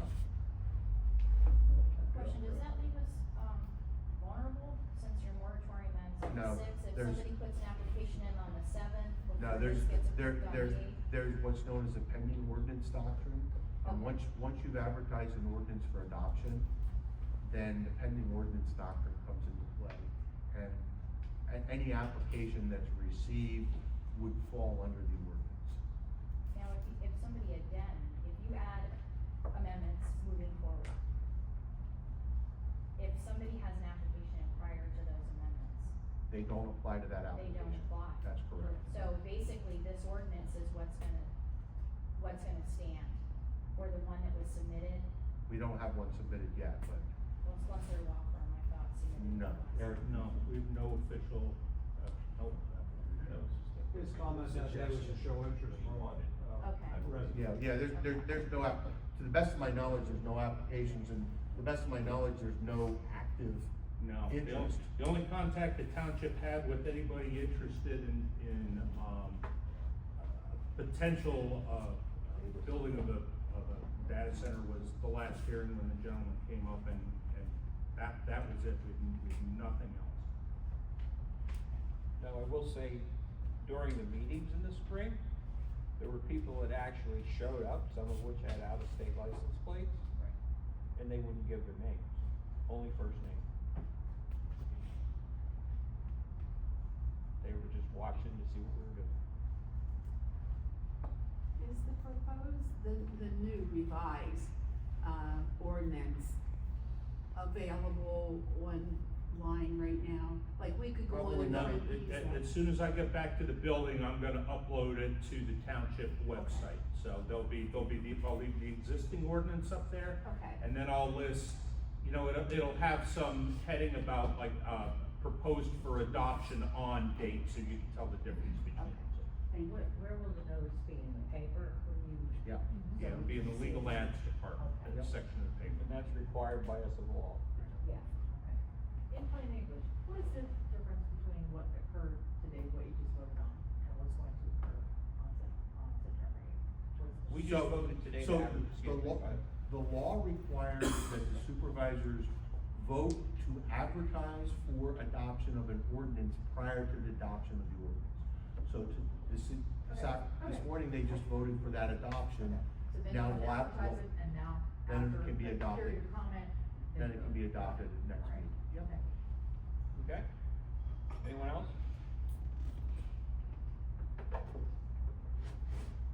That concludes item 1. Anyone like to take a 5-minute break, go ahead. Yeah, good idea.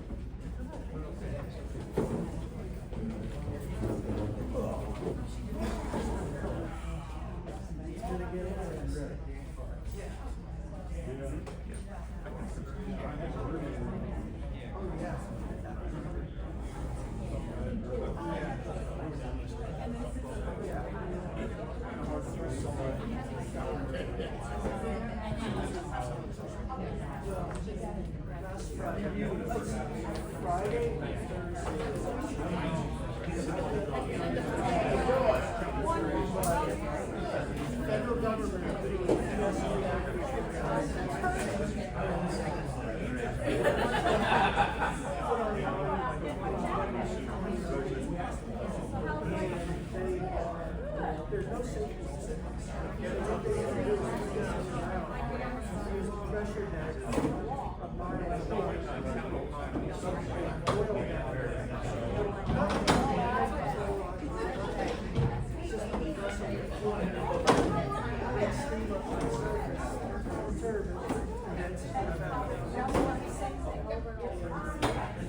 what could go wrong? And they never plan on bringing it back up, but you know what I'm talking about. You know nothing ever works. And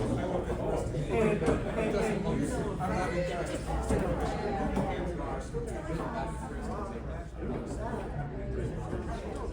I mean, I might do something like they were watching hot beer on I think there's a lot of other people who are on this group here who will be interested. no question. Yeah,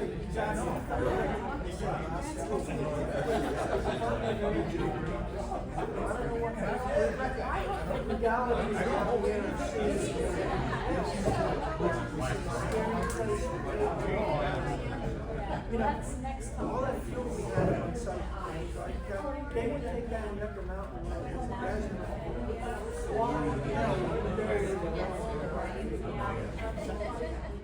yeah, and then we'll be out. I was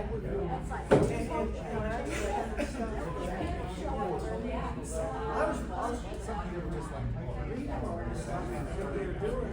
I said, I don't even know how to bring this up because it sounds so far fast that it's crazy. But they're called, He kept calling you a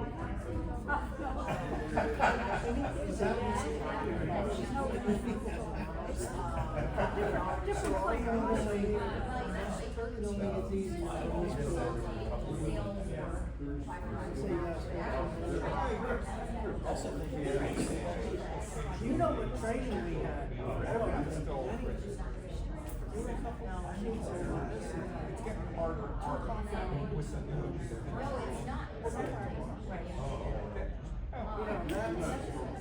No, I'm experienced.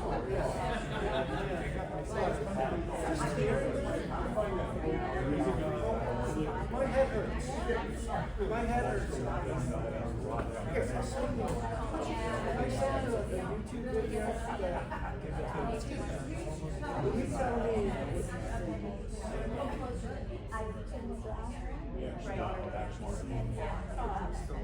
This is from Blue House.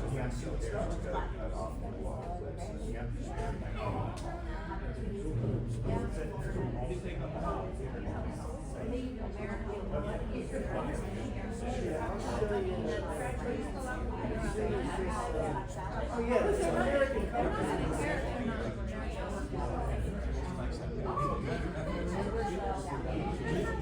What's your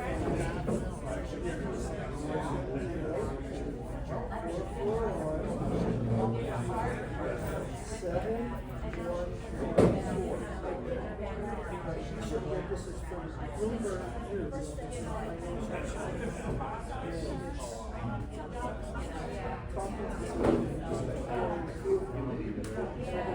First reactions to Kansas. The way they say it, but it is far more than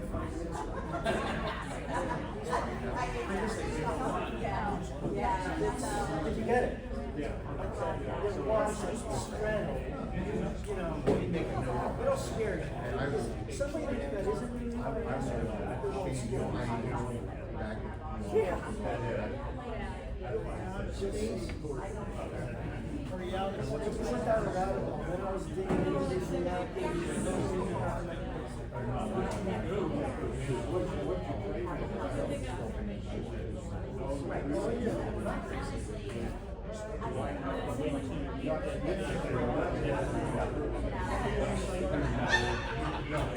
That's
Okay, now we're gonna move back to Township. We have enough seats.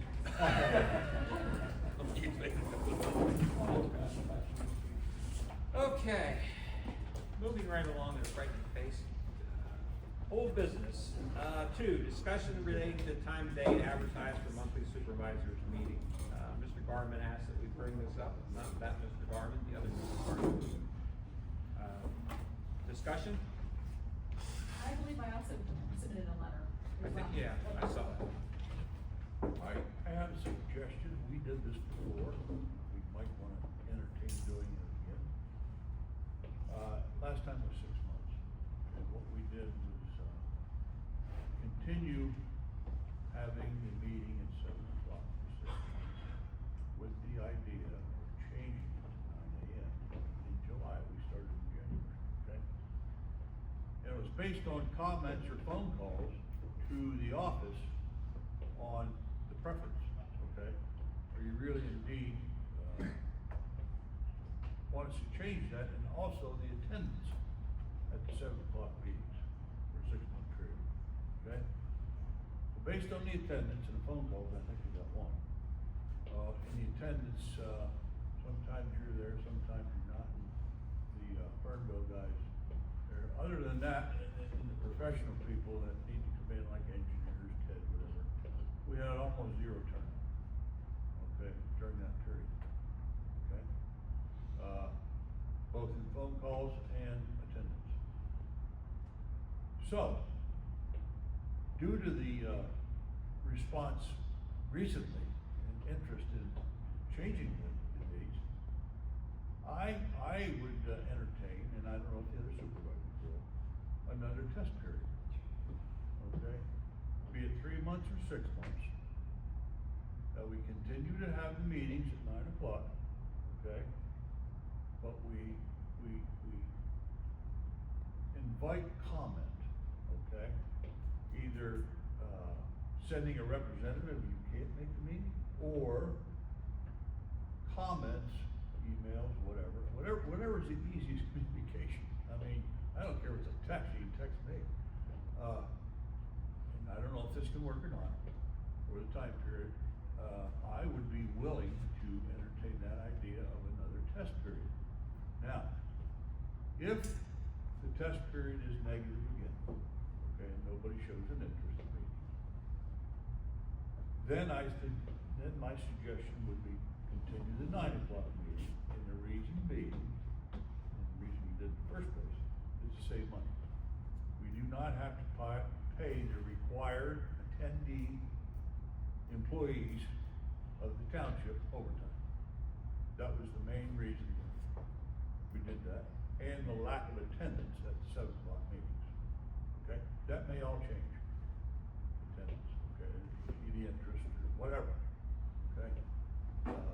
But just to give you some feedback, that's why we moved. And I keep hearing, Randy, people say about we may spend some overtime money if we do the meeting in the evening. Yeah. But I have never really considered that as important as these 9 in the morning meetings are much more employee oriented. It means that our staff in the office, our manager, our secretary, our zoning officer, our roadmaster, they can come out to the meeting at day shift during their normal time. They're not required to come out in the evening. It means that the surveyor, the planner, the architect, our attorney, whoever needs to come to this meeting, comes out on a day shift job and does their job during the day. We don't add a night or so a month to their workload. And I think that the biggest part in my mind why we're doing this is because it was employee oriented to help the people who work for us to have township business to take care of. I agree, and my feeling on that too is, there was no attendance.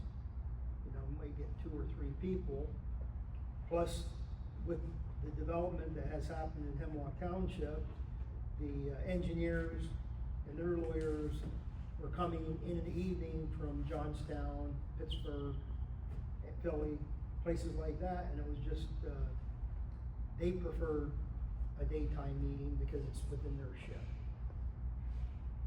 And there's nothing now that you can't see on the website or go to the planning commission meeting. You know everything what we do. That's my reason for voting for the 9 a.m.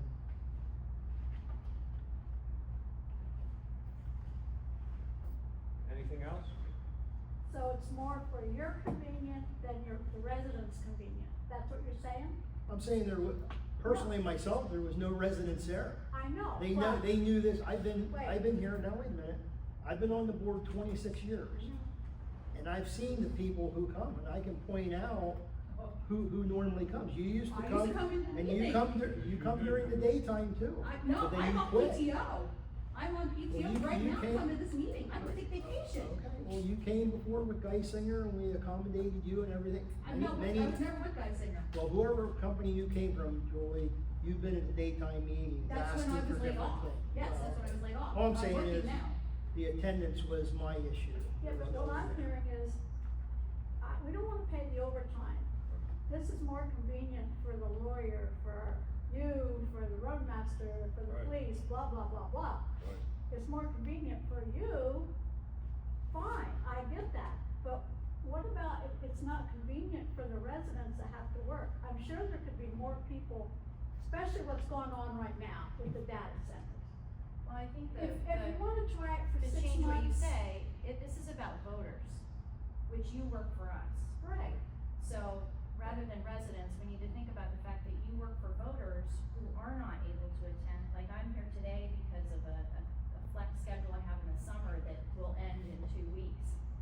And I'm teaching at this time, so I can't get out of that. There's no substitute teacher for me in higher ed. So there are a lot of us that are blocked from being able to attend a 9 a.m. meeting.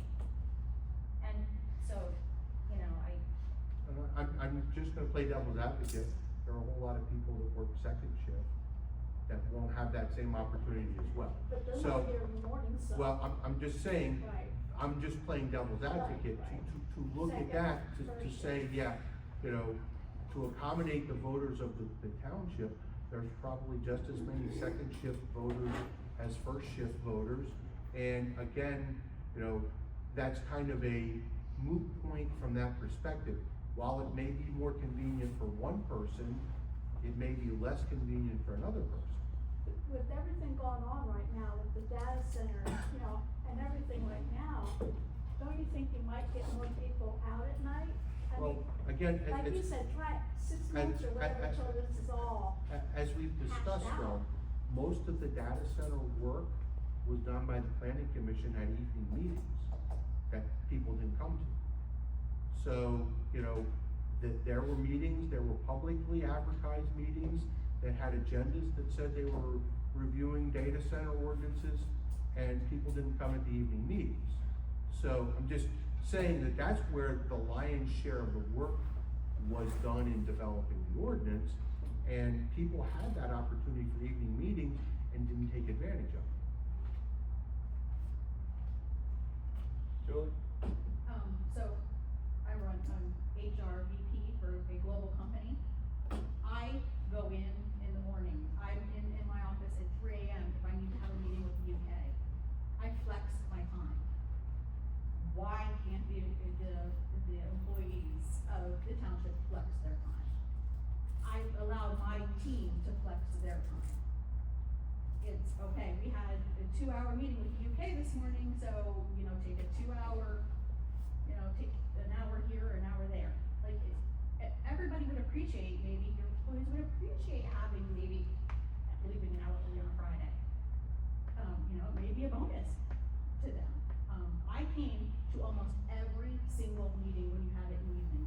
I sat on the park committee when you had it in the evening. I was involved. I can't do it anymore because I work. I work to pay the taxes that pay your health insurance. I voted for you guys based on this. You guys work for us. We elected you. There are, I don't know how many residents who I have spoke to that said, yes, we need it in the evening, we need it in the evening. We may not make every meeting, but we know we can make it. I mean, this is ridiculous. I mean, if you guys wanna do it 6 months, you know, at 9 AM, then do 6 months at 7 PM. Make it, you know, for the second and third shift people. I mean, you have to come up with something that is for the residents. You have to show the residents that you care and that you're not just dismissing anything. I mean, the residents are, I'm telling you, the residents are getting pissed because they think that you guys are gonna do whatever you want, and I've heard that 20 times. Well, why should we go? They're gonna do what they want anyways. So maybe if you take into account what they want and what they need, what, you know, they're speaking of, they'll have more trust in you guys. You be willing to go back on the park committee? If you move it back to the evenings, yes. We need volunteers. Yes, if you guys will move it back to the evening, I would get more involved. Is this meeting being put on, social media right now, or is that just personal? That's not the townships. Okay, cause going to a town meeting in Bloomsburg, they have it through, what do you guys have it through? Zoom. Zoom. So you can watch it wherever, or not watch it.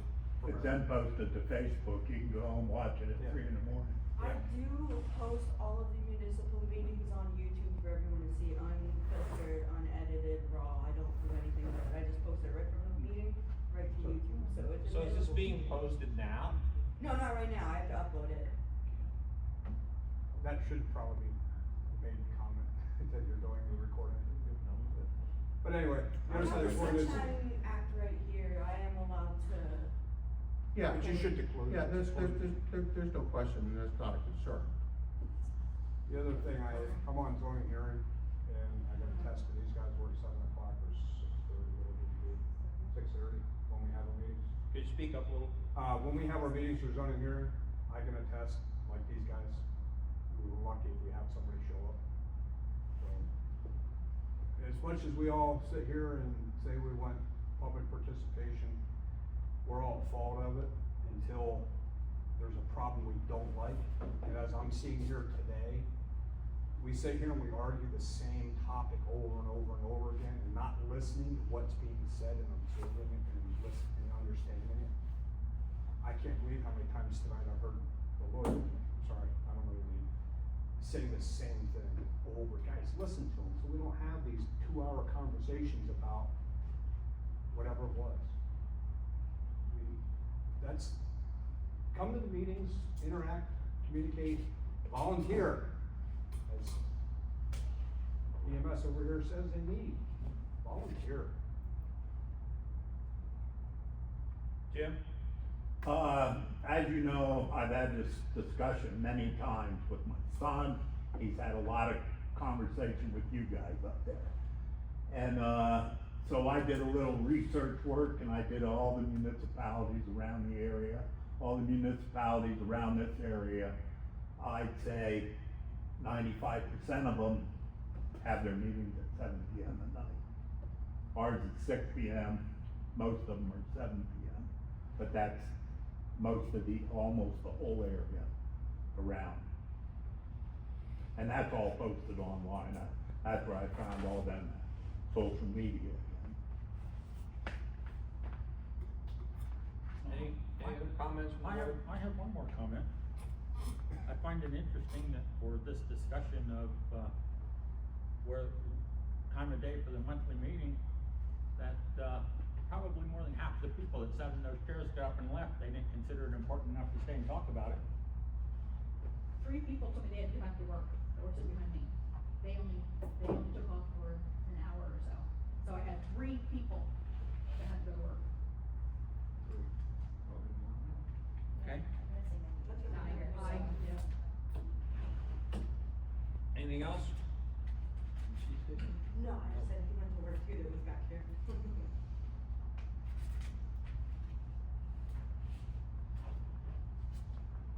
Do you live in the township?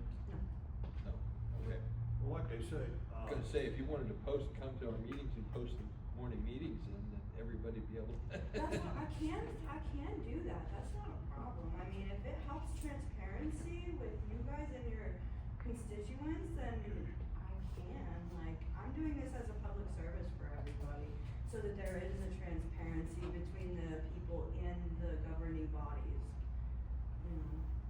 So here we are. What are we doing? Are we staying the way we are? well, I'd like to make a proposal, Mark, that I don't know if we can do this starting next month, or we have to discuss it first, put it on the agenda next month, to move the meeting to 7 o'clock for a 6-month period and do a study. Now, Eric, can I make that motion now, or do I have to wait to get it on the agenda for next meeting to actually? It's currently on the agenda, so that there's no issue with. What's the legal? I'm just saying, it's currently on the agenda, so there's no issue with that. The only thing that I would note is that you would have to re-advertise, because you previously, the Sunshine Law allows for you to advertise for the year, and you previously advertised for the year for supervisors meetings. So if you're going to change it within this year, you would need to re-advertise for that. If your thoughts are as of the first of the year, try to consider something different, then you could do that at your advertising, in January. Well, let me ask you this. Say this thing, we wanna do this today. How long would it, we'd have to advertise it so it couldn't go into effect till when? October? I don't know, I'd have to look, I don't know what the No, time if you frame is. decided to change it now, we could advertise it, you had a month. Yeah, so yeah. So what do you say if we go October, November, December? If you guys change it now, I will not be able to attend, because I am responsible for my father, and I have adult care there till 7:30, 8 o'clock at the very latest, and a lot of our meetings go past that, so I would be leaving to take care of my father. He's 98 years old, has dementia, I am primary caregiver and responsible for his well-being, so if that's what you guys wanna do, you're gonna have to count me out, because I won't be able to attend. I think that might be a good idea. I think 3 months is long enough, as opposed to, we did the 6 months and there was no. So, okay, I'll redo my, I make a motion, starting, we can do it next month, September, or whatever. October. No, October. October, whatever we can legally get to it, that we go ahead and try for a 3-month period to have the meetings at 7 p.m. and monitor the feedback and participation, and then make a decision January 1st based on everything, what we wanna do for 2027. Yeah, cause you would set your, meeting dates at the reorganization Right. meeting in January. Yep. I think I said that right. Correct me if I'm wrong. I'll second that motion. October, November, December, 7 o'clock. Any further discussion? Well, the only thing that you're doing, Mark, is you're letting one of the supervisors out. That's my only. Well, it's 3 months. And And Al needs to be with his Now, is father. there a way he can participate virtually? I mean, his place should be with his father. I'm not technically that smart with the I smartphone get you. or computers, I'm not, I'm not. It also, it gives him 2 months opportunity to set someone up for one evening a month that could be with his father other than him. I think there are probably some other people capable of doing that for 3 hours on a Tuesday evening. You know, I understand his place is with his dad, but I didn't know whether you could virtually. It's not a problem. So, I'm just gonna pose also, I have a meeting at 6 o'clock in Benton on Tuesday evenings for the Benton Municipal Authority. No, the second Tuesday of the month. Okay, well, that's your issue. So I'm already committed to them because I didn't have a conflict with this, so this would pose a conflict. And, you know, the likelihood of me being able to get back from Benton to here for a 7 o'clock meeting. Are we wedded to Tuesday? And get around Wednesday, Thursday? What we can do, Eric,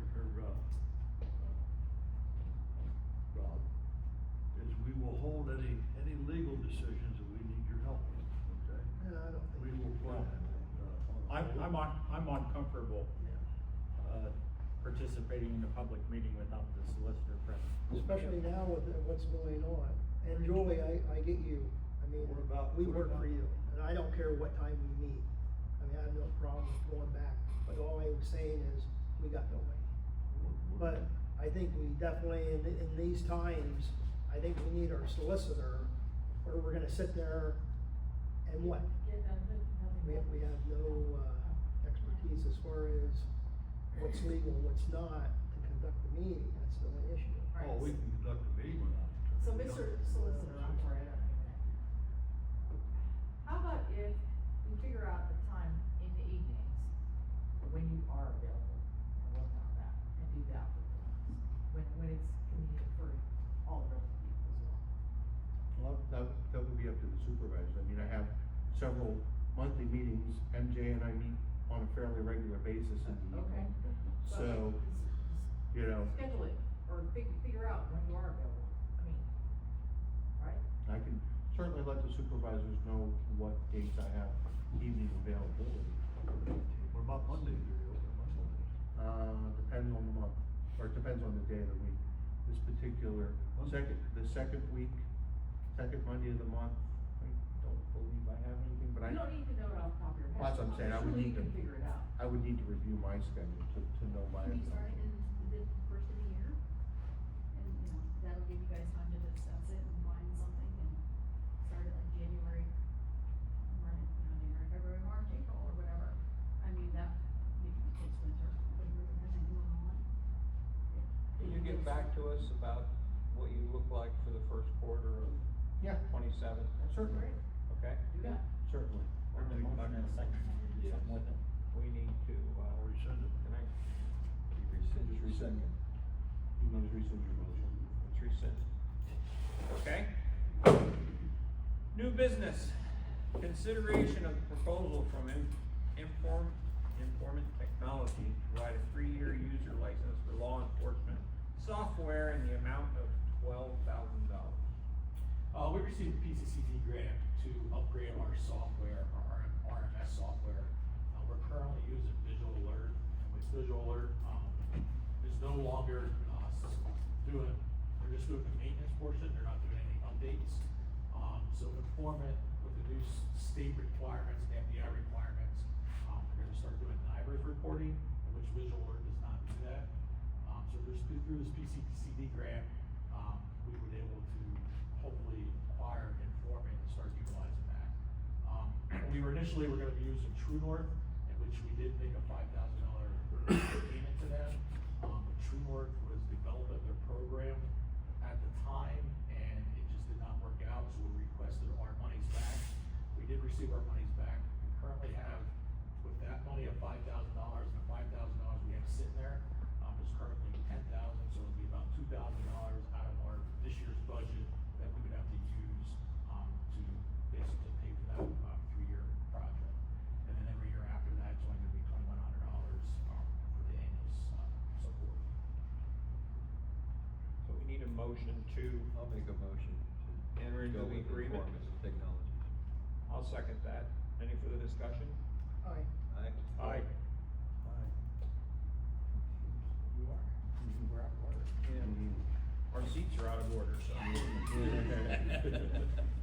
Item 4, consideration to adopt resolution 8/11/2026A relating to the schedules and procedures for the disposition of records. The local government records committee, has a schedule that, shows you when and how you can dispose of older municipal records. And,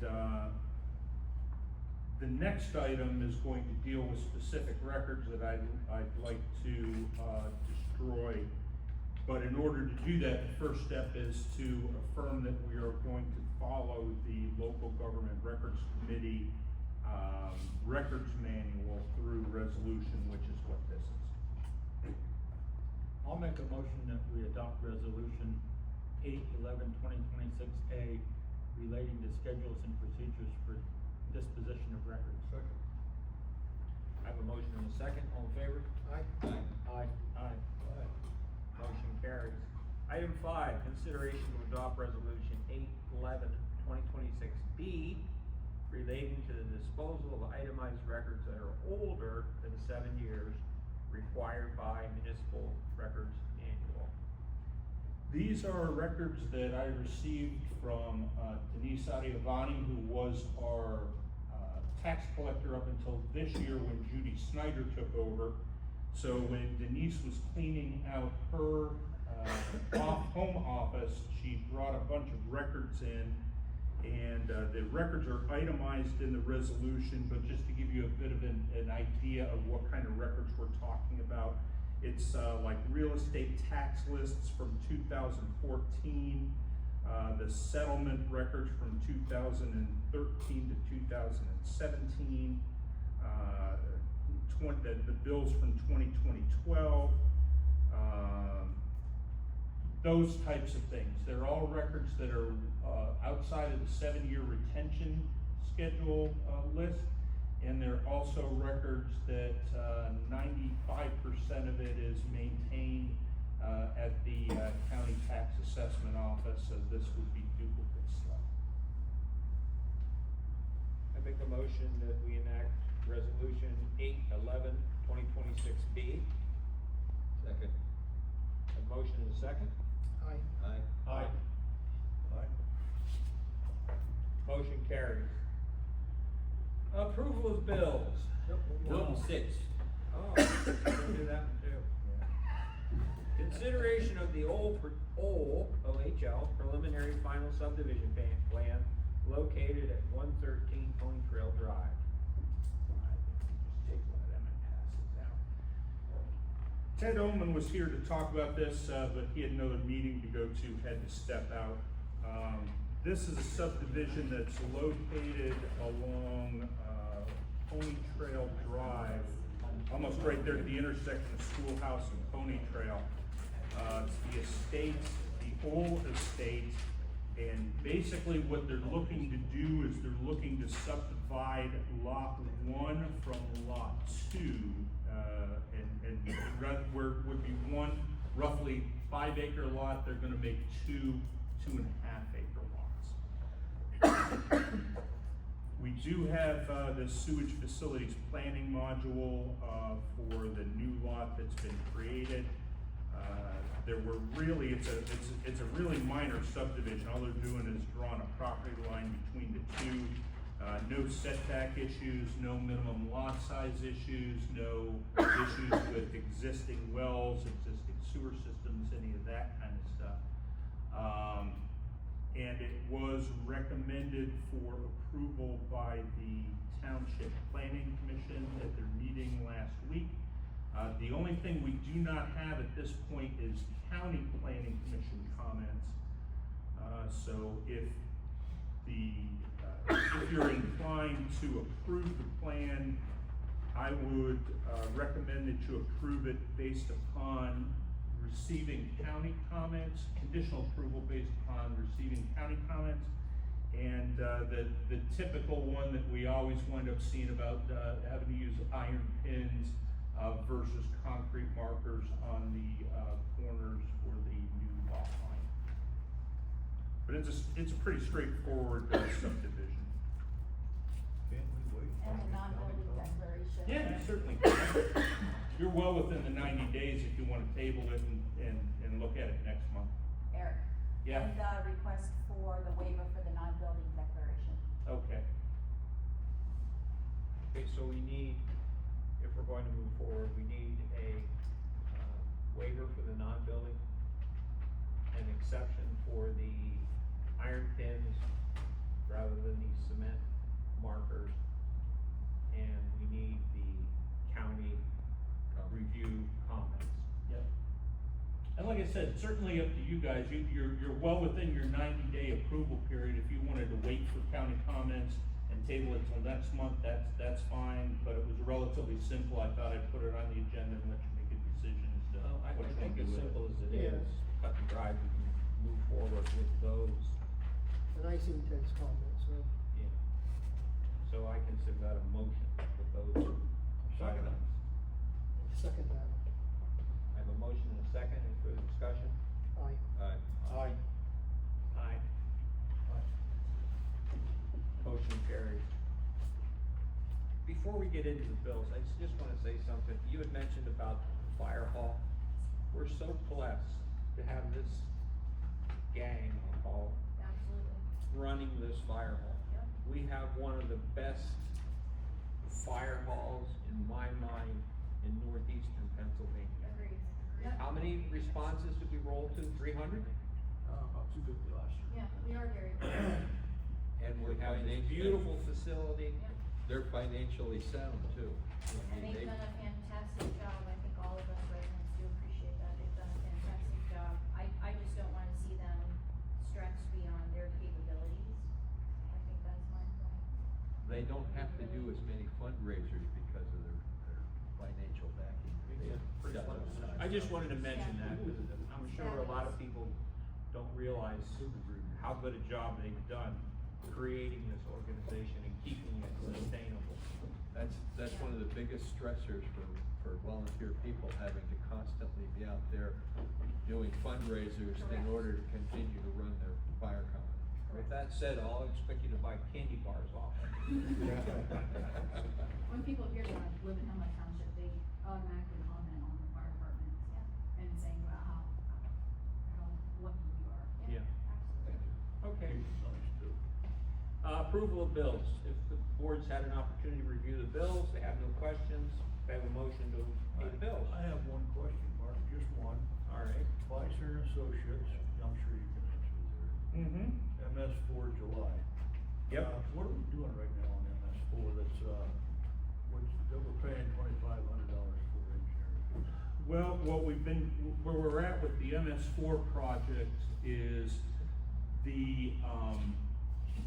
we're looking at making a change to our pollution reduction plan as part of the MS4 program, because the previous engineer who was working on the project had little projects all over the township, okay? They had a plan that was approved by DEP, and quite honestly, I don't know how they got it approved by DEP, because we didn't have, all the projects were on private property, so we didn't have access to go in there to do these projects. So, we talked to DEP and said, listen, we wanna take these 4 little projects that we haven't done, and we want to consolidate them and do one larger project on, property that's owned by the township.